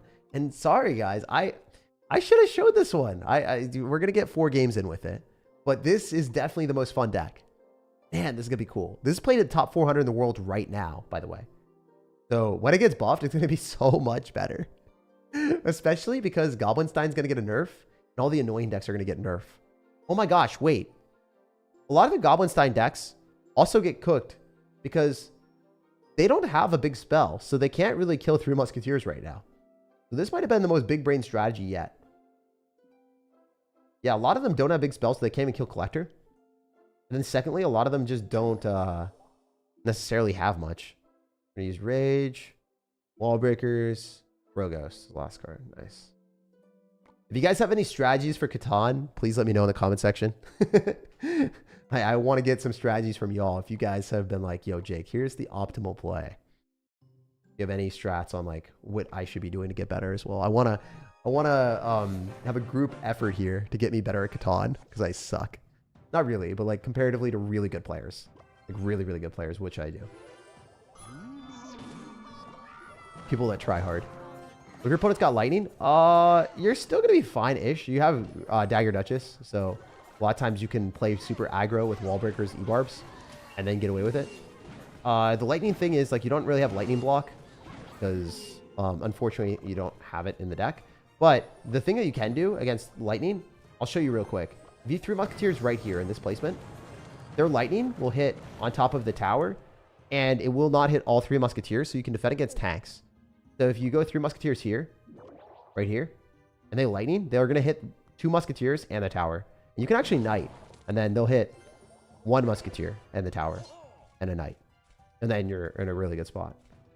This guy's got Earthquake. This is probably like the worst thing that we could play against in the entire game. Kind of sucks, but part of the action here. Part of the experience. 1 Wall Breaker will not connect. Okay, he doesn't need to log that. That's a misplay. Well, 3 Musketeers, I think. The Earthquake's interesting. We can get a Knight down. I think this is ideal. Like, actually not even that bad. The Evolved Skeletons will just die.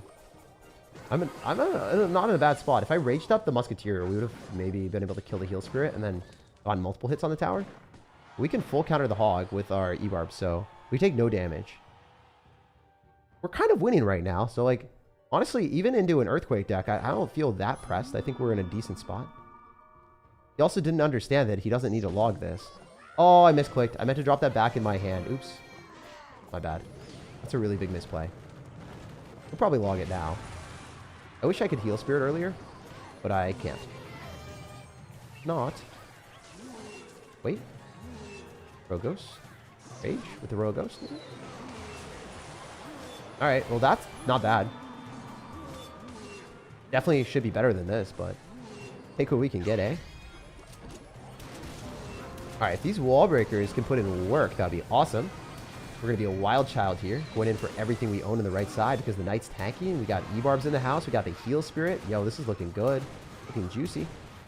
Nice, we win. Oh yeah. So even if we match an Earthquake, it's not game over. There's outplayable functions. You just don't want to cycle Elixir Collector. If you know that your opponent's got an Earthquake, they're going to get a positive Elixir trade into your Elixir Collector every single time. League 7 after 2 more games. You got this, bro. 100p. Watch Pro as he enters a match with only person with 1 big spell. Yeah. I mean, hey, if someone has a big spell, I'm okay with it. Like, we matched an Earthquake here, so fine. Ever thought of playing Pal World? You know how people would describe that game? It's Pokemon with guns. That's literally it. That's what people say.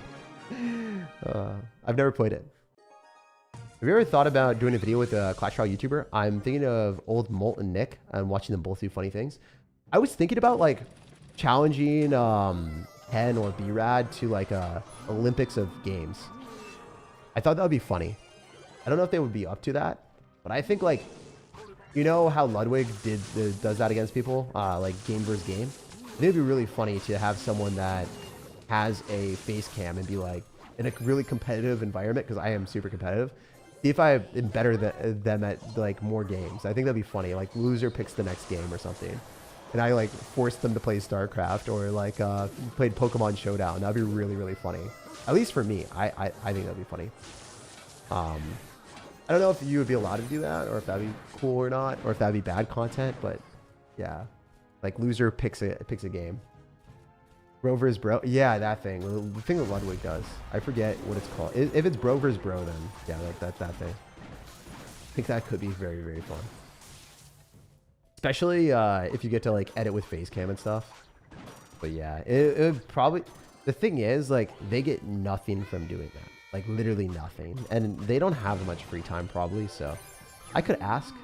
But it would definitely need to be someone with face cam. And someone entertaining, like that personality.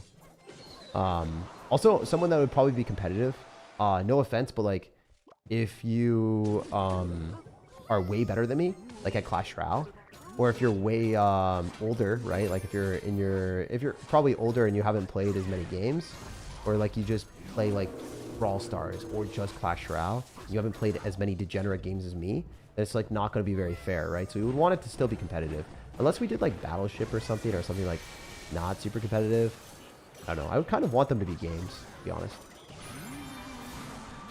I would be really bad at FPS games, though, so if it's anything like that, I just take an L. Boss underrated tag, only gave him A tier. I mean, I watched it. He said a lot of nice things, man. So, like, honestly, you could give me C tier, you could give me A tier, you could give me S tier. Everyone has different opinions on everything, and that's why YouTube is beautiful. Like, you should be able to have your own opinions on everyone and everything. That's what it should be, my guy. Alright, do we die here? For instance, I think Electro Dragon is still unfair. A lot of people don't believe me on that, but I do think it needs a nerf. Like, the Electro Dragon evolution, if you don't have lightning, it's actually really, really tough to play into.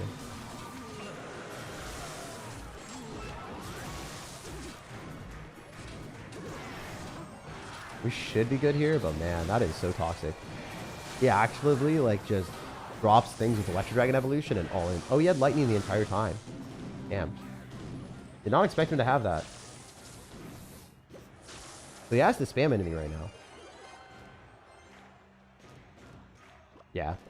So one of the things about Electro Dragon evolution, I don't think it's that great of a card as it was, but it's still like, if you're playing Beatdown, you automatically lose into it. Like, you do automatically lose into it. Beatdown just can't beat it.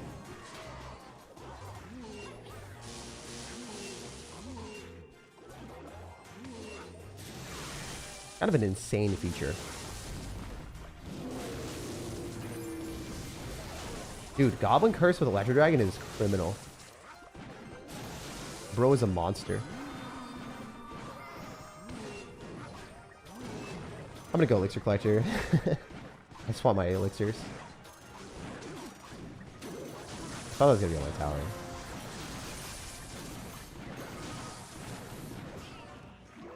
Bro is an animal. Yeah, that thing is so annoying.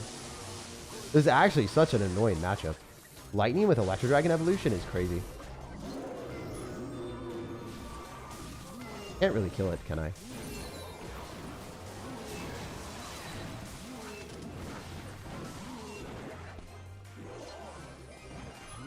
All right, if we don't kill that Electro Dragon, we're so screwed.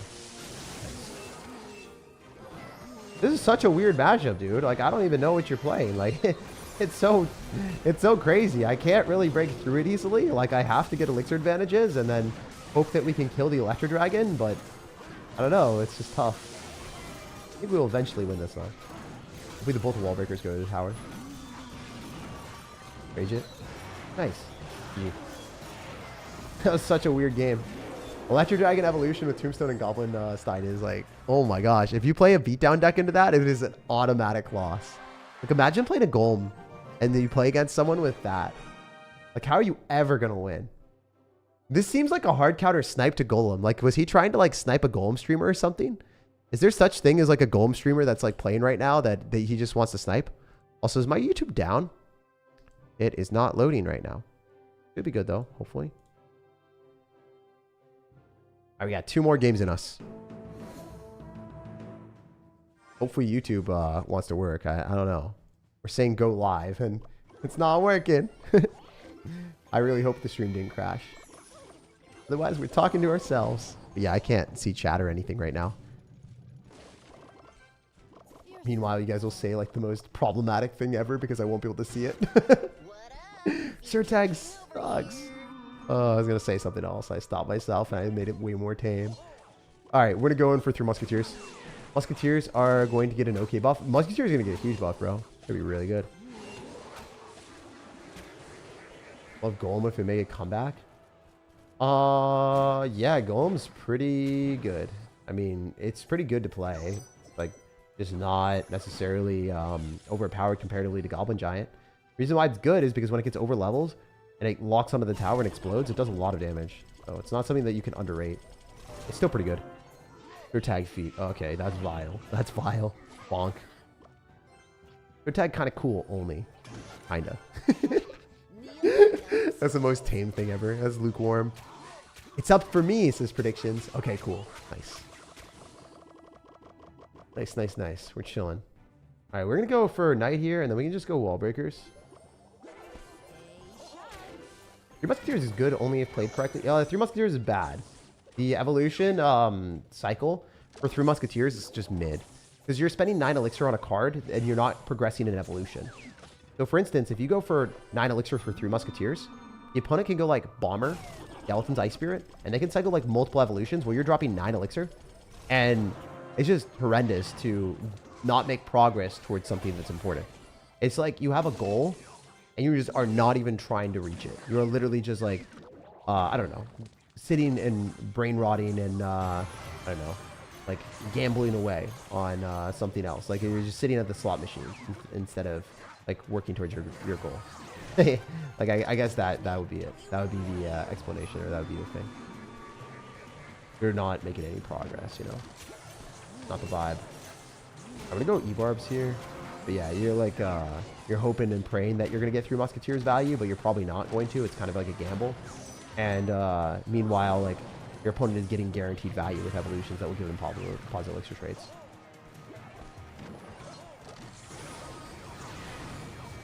He's gonna have to poison this. And then we can get elixir collector on the map. Okay, I mean, we'll see how that goes. Wasn't great.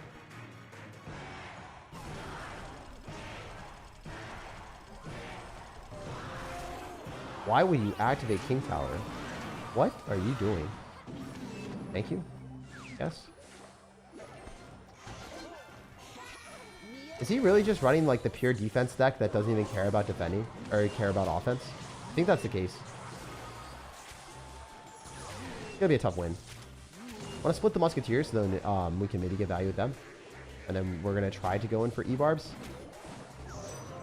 Unlikely that this works, but let's try our hardest. Rage is not immediate, by the way, if you didn't know. Just take a little bit of time to drop. Fun fact. Or not so fun fact for him. Hey, we're getting value. With wall breakers.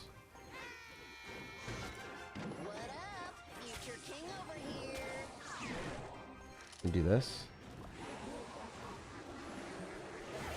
No Prince locks onto the Knight. Very cool.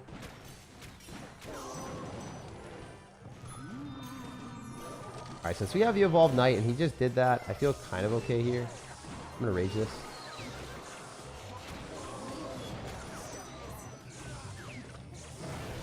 Musketeer on the tower is big.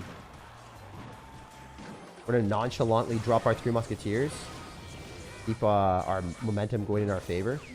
So we can't like apply too much pressure into us. That's huge because we can heal spirit. This heal spirit jumps, that'd be really, really nice. Did not. 3 Musketeers again so that we can just slaughter whatever he's gonna be doing. Wall breakers here. He barbs as well after he longs. If he doesn't, that's fine. Save our Royal Ghost, I think. And we're going to save our Knight so that we can just defend the left side. He's going to go in. It's going to stop him from doing anything. Nice. We win. Very, very reliable defense here with the wall breakers as well, just for the fun of it. Nice. All right, we'll do one more game. You ever talk to Supercell about putting things in the game like 5 million gold? It's annoying to not... Yeah, dude. I can't tell you how many times I've screenshotted that suggestion from you guys and put it in their chat. I can't tell you how many times I've typed that. It has to be at least over 10. Like, legitimately, I'm not joking. I have harassed them to the point where they know what I want, but they're just, like, not implementing based off of resources because they don't have enough people to do it, or the difficulty of, like, coding things, or their other, like, things that they have on their list. So they know all the things that I want. I've definitely done it beyond the... So if I have another thing, I think I've annoyed them to the point that they probably don't want to take my feedback. Because, like, I've done it so many times because I got frustrated to the point that they weren't listening to me. And then it was just like, if you, like, never implement any of my feedback, it's just, yeah, I don't know. A lot of my feedback just has not been implemented. For balancing, it has. The balance team has done a great job, but I do think that, like... Sometimes they would pay us to do or not pay us to do consulting, but they like fly us out. So you fly us out for consulting. It seems like we get like a free vacation, right? It's really freaking cool. Like for me, I don't really want to spend the money to go and fly to Finland. It's costs way too much. And then the hotels, like, bro, that stacks up over thousands of dollars to go from North America to Finland, and to like experience really good food. They don't pay us any money for the consulting, but like they did have us fly out to Finland and stuff. And it was really cool because, like, having that experience also, we're in a bad spot. We can wall breakers maybe to kite the other side and maybe defend a little bit more effectively. Again, like, isolate his stuff. Kill the battle healer. Okay. It's the battle healer. Okay, this is not terrible anymore. That was a pretty bad name. I mean, it wasn't terrible, it just wasn't great.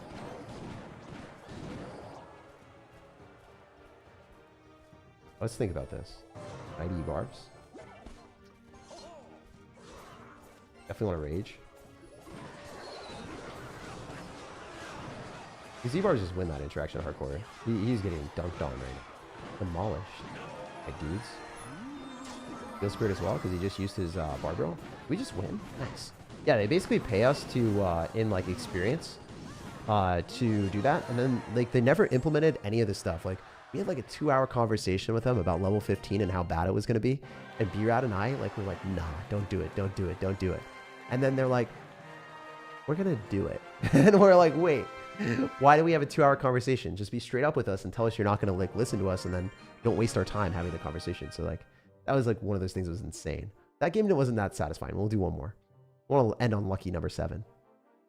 But it was super funny to have that because B-Rad crashed out and then made a video like level 15 sucks, so like they're not listening to us. But it was all because of like, it was so mismanaged by the community managers at that time. Whoever listened to us and then like knew deep down that they weren't going to listen to us, like should have told us that so we didn't have expectations, because they were nodding their head. They were really looking like they were like actively listening, and they just weren't at all. They were probably like deep down inside being like, oh crap, what are these content creators going to do after they realize that we don't like want to listen to them at all. So like they didn't want to be like the bearer of bad news, I think, because it was just so unbelievably awkward for them to like have every single person in the room say like that we didn't want it, and then they did anyway. So I think like in that experience where you have to do something, you have to disappoint that amount of people, they just didn't want to. So like in reality, they should have had the balls to just be like, yeah, we can't. Also, that voice crack was legend. Also, that's not that bad of a trade, because It's 6 for 9, but we killed the Goblin Cage with it. And then the Elixir Collector can't get punished. So I actually kind of rate that. That's not bad. They must love wasting on it. So, yeah, that's what B-Rad said. So, like, that's the feeling that he had. But in reality, like, you know, not really something they would have been able to actively change, right? Like, there's nothing in their company that would have allowed them to do that. They were forced to do that based off of what they had. They just should have been open and honest about it.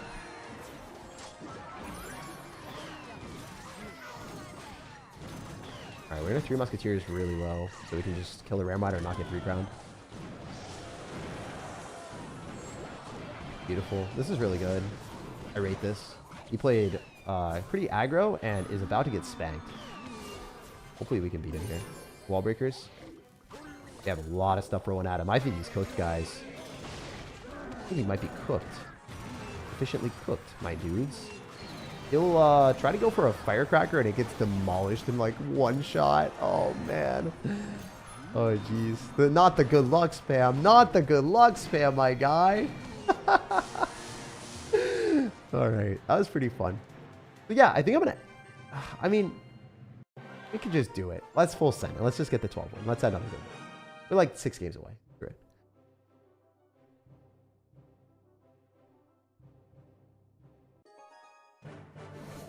What do you think about Lumberjack Evo? I mean, I have no comment, my guy. I'm not making speculation or anything on things that are teased. Only, I think, I don't know, man. It depends on, like, what's going on for them. It's some of the people, like, the one person that I felt, like, really cared about the game, Zhao, or whatever. I forget what his name actually was. Like, or, I think it was Zhao. He really did care. He legitimately did care. Oh, my God. Oh, Musketeers suck. Yeah, they need a buff. That doesn't feel right, man. That interaction just hurts my feelings. Alright, please overspend on this and don't drop things with a hunter. Okay, terrible rage, my guy. Good job. You could have raged on the tower and then killed that. I think we just focus on the Goblin Giant first. Because the hunter doesn't like do that much damage from a distance, so I think we're okay. I think that was definitely the right play. Level 13 is diabolical. This matchup is actually quite good for us. Because we can do this and guards die. Good question. What's the best absolute deck for Dagger Duchess? Probably Sparky decks, man. You just all in and use Dagger Duchess on defense, or like log bait decks that are really, really aggro. Hypno, I was like listening to why he plays Dagger Duchess. He actually prefers Dagger Duchess for one main reason. He really likes it because it allows him to beat other log bait decks that are super problematic for him. He usually loses to log bait. But he can beat log bait with Dagger Duchess. Man, this is so stupid. I have to do E-barbs here. It's going to do so much damage to my tower, though. Crazy. Yeah, it's just comical that it does that amount. Steel Spirit lets the E-barbs, like, hopefully break through-ish. We're going to Elixir Collector as soon as possible.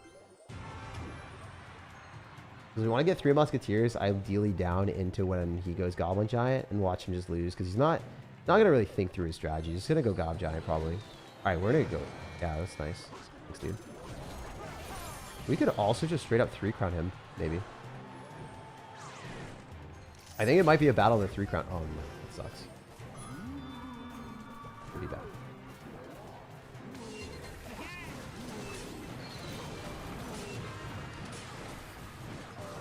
We're hoping to isolate his stuff, but it's going to get real rough, isn't it? Maybe not that bad, though.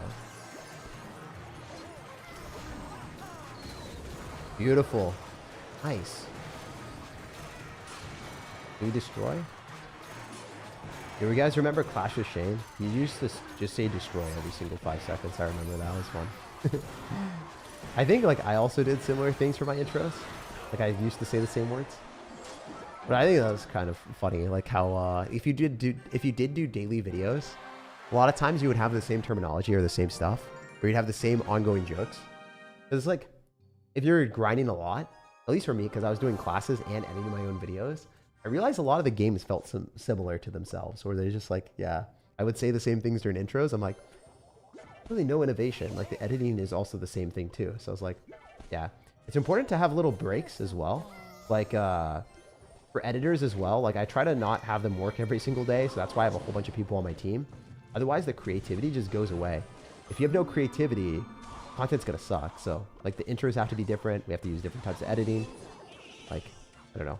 I don't know if you guys remember, but I used to have like a dancing version of myself in every single intro. Like, legitimately, like I was just straight up dancing. Like, that was what we did in every intro. I don't know why. It was literally like, sometimes it can be a piece of you or a piece of your content. It's funny and it's a memeable thing. But sometimes if you overdo a similar edit over and over and over again, it gets really annoying to look at because it's predictable. We got the one more mentality. Yeah, I do. But like, I think this is actually justified because we didn't get the 12 wins. So I kind of just want to get the 12, to be honest. That's the vibe here more than anything else. I think it's justified. I'm enabling myself.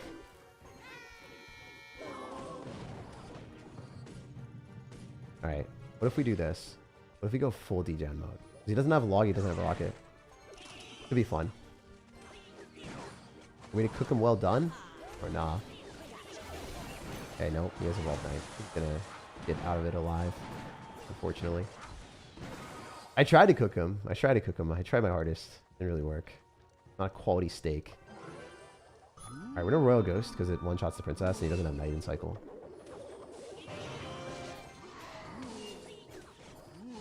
I mean, this is quite good. Spear Goblins are wasted. How does he defend this easily? I don't know. Like, he doesn't, like, does he Knight? Does he rocket? He rockets. He rockets. Ah, that's moronic. He had to rocket that. That was the only play. Because he didn't have Knight in cycle, so he wasted his Goblin Gang in the middle. So he had nothing besides rocket, and he just decided not to rocket. He had the ability to rocket, he just didn't. Bad gameplay. Also, he should be going Goblin Girl. Yeah, it's gonna be a problem for me. A ton of damage. This matchup is definitely not in my favor, by the way. 100% not in my favor.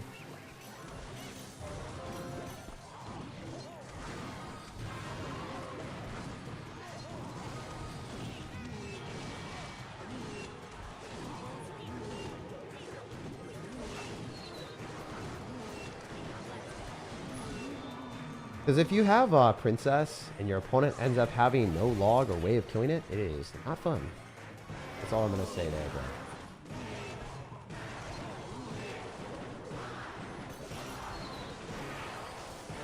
What is he doing? Rocket takes 4 seconds to reach. Damn. That was insane. Yeah, I don't know. He just misplayed the entire game. I mean, sometimes people don't play perfect, but that is a million-0 matchup for him. All you had to do is cycle princesses and then rocket on top of the elixir collector when you needed to. But like, if you get caught in a position where you feel like you have to rocket on every elixir collector, that's not how you play the game. Riley and Sergio beef thoughts?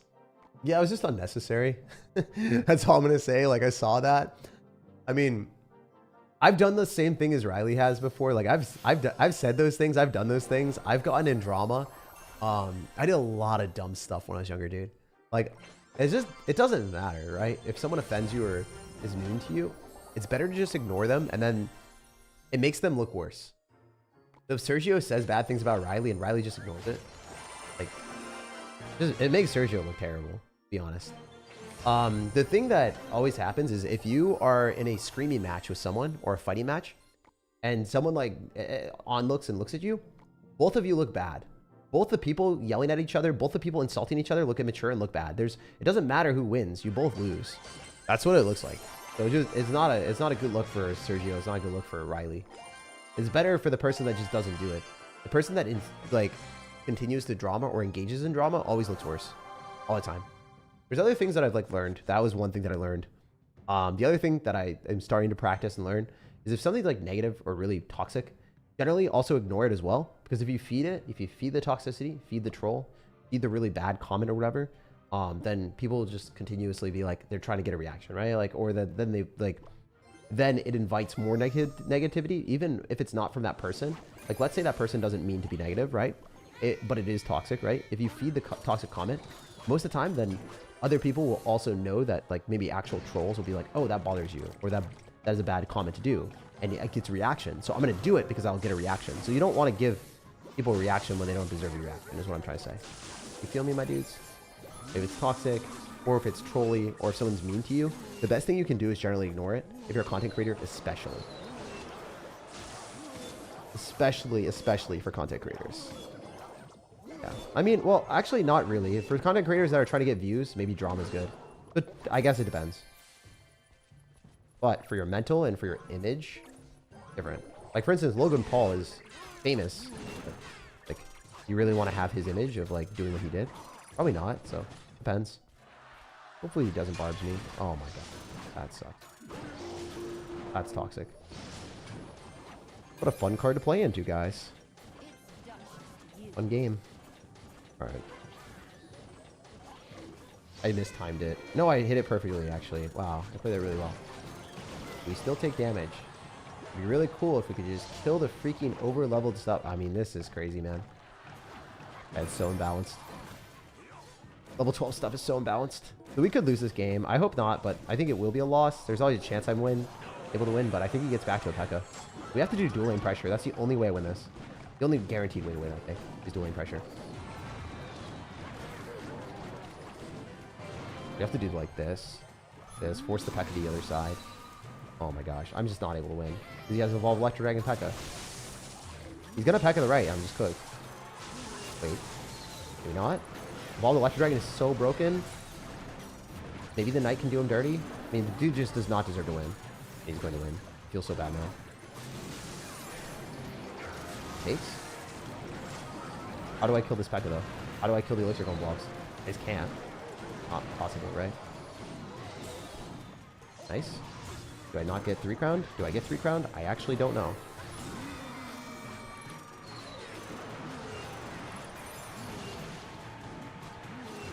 The blobs are just going to kill me, though. I can't kill them in time. I'm pretty sure I can't kill them in time. Like, I'm 90% positive I can't.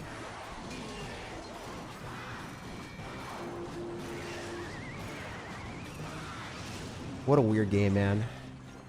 Oh, this is so gimmicky. I hate these decks so much, man. I'm not even fit. Like, I hate when people play this. He's not a bad player. He played it well, but, like... Dude, Evolved Electro Dragon with P.E.K.K.A. Evolution is so toxic. He played that pretty well. He's not a bad player. He just ran a deck I did not want to play against. A lot of splash damage. If he didn't have the Evolved P.E.K.K.A. to drop on our Musketeers, I think we would have, like, very, very easily won that. He didn't have a big spell, so, like, definitely good for us. It's just, we had a bad card cycle and a bad start, so... The main downside of playing against Elixir Golem blobs is when they break apart, they do so much more damage. Like, the Elixir Golem blobs just do so much. I actually guessed that he was going to cycle something, so they usually cycle things on this side. So it's nice to go wall breakers or something on the other side. That's another fun fact that a lot of people don't really think about. I wonder if the E-barbs hit the wall breaker? I don't. I was trying to will that into existence. It didn't really work. Does this dude have, No, he's got wall breakers, Musketeer, so... I actually don't know what he has. I'm gonna go Elixir Collector middle. He might have Earthquake. I doubt it, though. If you have... Oh, my gosh. Wall breakers Earthquake is weird. It's weird, my guy. Pancake OP? What do you mean?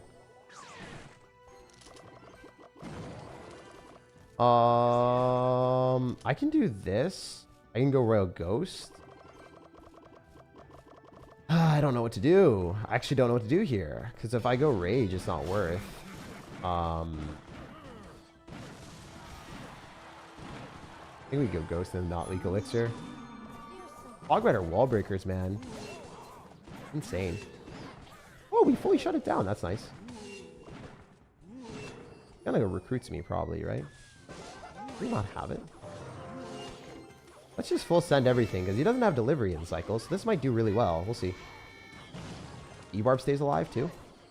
Pretty nice. Not going to lie. That's really good. We take those. We could have raged up the E-Barb on the other side, too, but I'd rather just preserve our advantage. We can't Elixir Collector in this matchup, I don't think. Maybe 3 Musketeers when he goes in for a Hog Rider. I think that's probably the best play. We can pull the Mighty Miner, usually.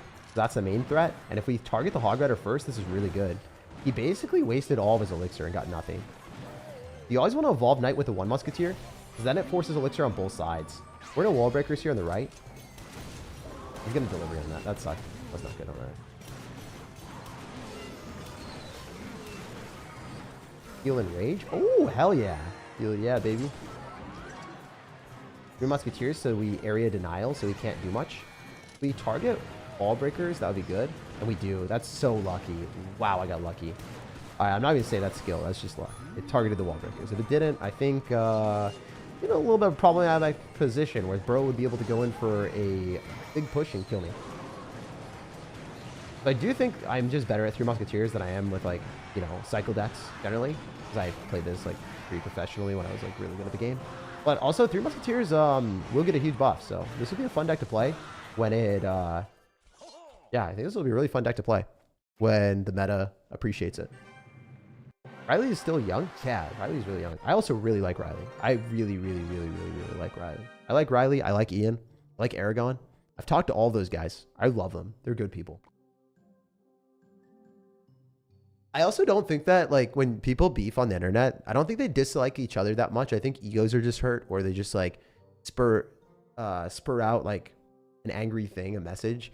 And you don't, like, want to overthink it. Sometimes people just type things or do things, but, like, I don't think they actively want the worst for someone else, or they don't actively want to hurt the other person or make them feel bad or whatever. Like, I don't think that's the intention. I think they just want to dunk on them and, like, feel good or just, like, laugh or whatever. Or just, like, be like, oh, they did something bad to me. I'm going to do something bad back. Like, yeah, genuinely, I don't think that most people have bad intentions. Or malicious intentions. Obviously, there are some people, but, like, not. Okay. Heal Spirit's decent. Ooh, spicy. Alright, I think Knight at the bridge is probably better, but okay. Knight can kite things, so I'm kind of saving that. Wow, we get the guards out of cycle. That's huge. We can 3 Musketeers later.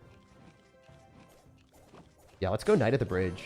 Reason is, it's going to force elixir, and then we can 3 Musketeers and feel real good about it. Nice! Dude has the Inferno Dragon in. Yo, this is awesome. This is, like, the best matchup ever. He loses the Inferno Dragon to wall breakers here. The arrows is on the elixir. Gosh. So funny. Level 12 Inferno Dragon actually would cook my tower if I didn't wall breakers, by the way. So obnoxious. Wait, does it still cook my tower? That'd be so annoying. I had a heal spirit so I didn't die. Imagine, like, having a tower not be able to kill that. That's crazy. So annoying. Yeah, Inferno Dragon's obnoxious. That's actually, like, when it's leveled up, Chef Tower is just broken. It's just broken. Oh, he's got lightning. It's losable. How would you say thanks? Do you think that you can defend this? I think you're down elixir. You lose to the knight E-barbs? I'm pretty sure you lose tower, and it's not even close. Yeah, you don't have any elixir, bro. Alright, we're gonna wall breakers and go ghost. We're gonna go Danny Phantom up in here. You just have to eat it like a snack, like a real one. He actually almost gets to it. I should have raged that. Rage would have 3-crowned. Hondo P. Losable. Not good. Do we split 3 Musketeers?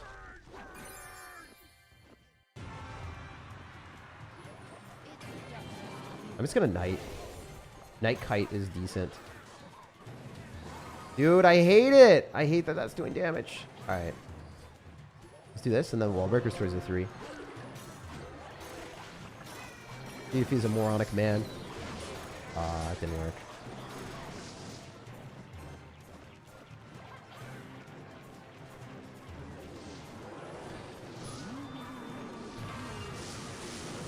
Alright, he just assumed.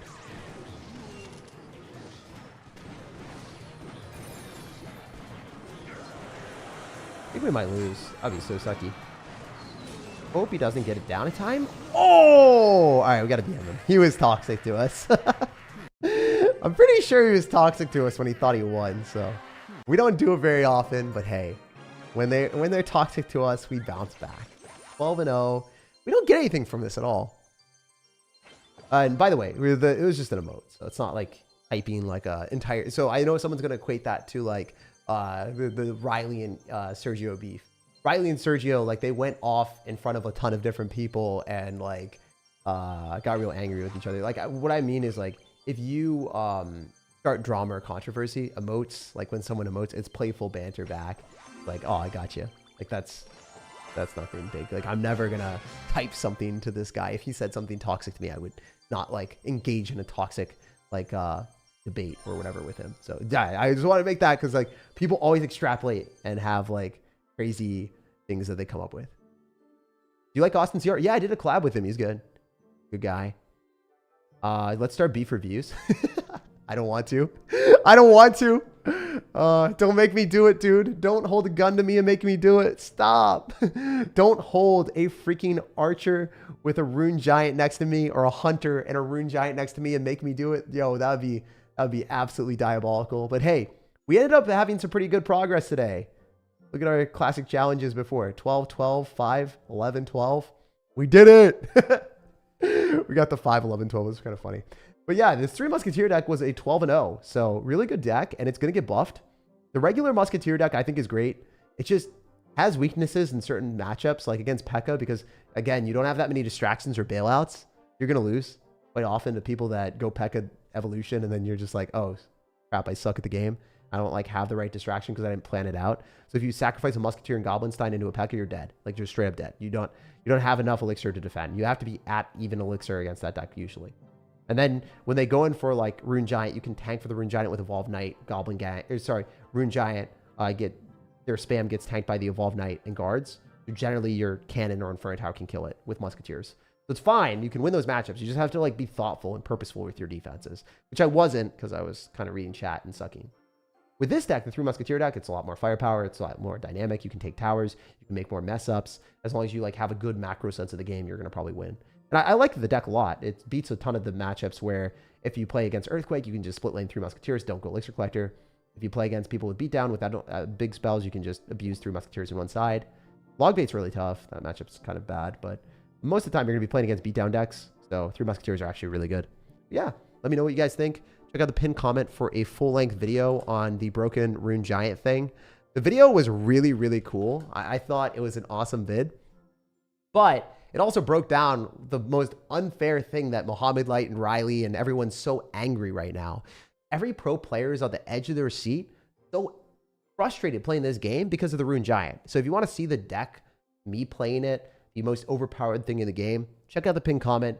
You're never going to see anything like this for the rest of Clash Royale, like this broken. I genuinely don't think that you'll see Hunters one-shotting towers ever again. I don't think you'll see Firecracker for 3 elixir deleting Elite Barbarians. So I'll be posting some shorts later tonight maybe and tomorrow, and then also doing more videos with the really, really broken Rune Giant, and hopefully you guys enjoy that.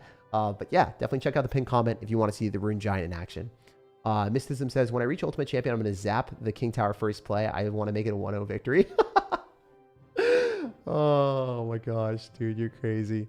I think I should do that in the future. I think I should do like giving up a tower and seeing if I can win, and doing some more crazy content like that. If you guys have more content ideas, just let me know in the comment section.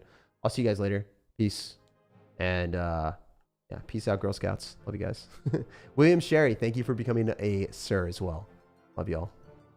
And yeah, like the video if you enjoyed. Subscribe for daily content. And I always forget to say like sometimes, but yeah. Tag like button. Tag like. Hulk stuff. Hulk energy. Oh my gosh, I didn't notice a hair is just coming out. It's crazy. It's crazy. Well, we're going to head to bed and have bedhead soon, so it's fine. I'll see you guys tomorrow with a video.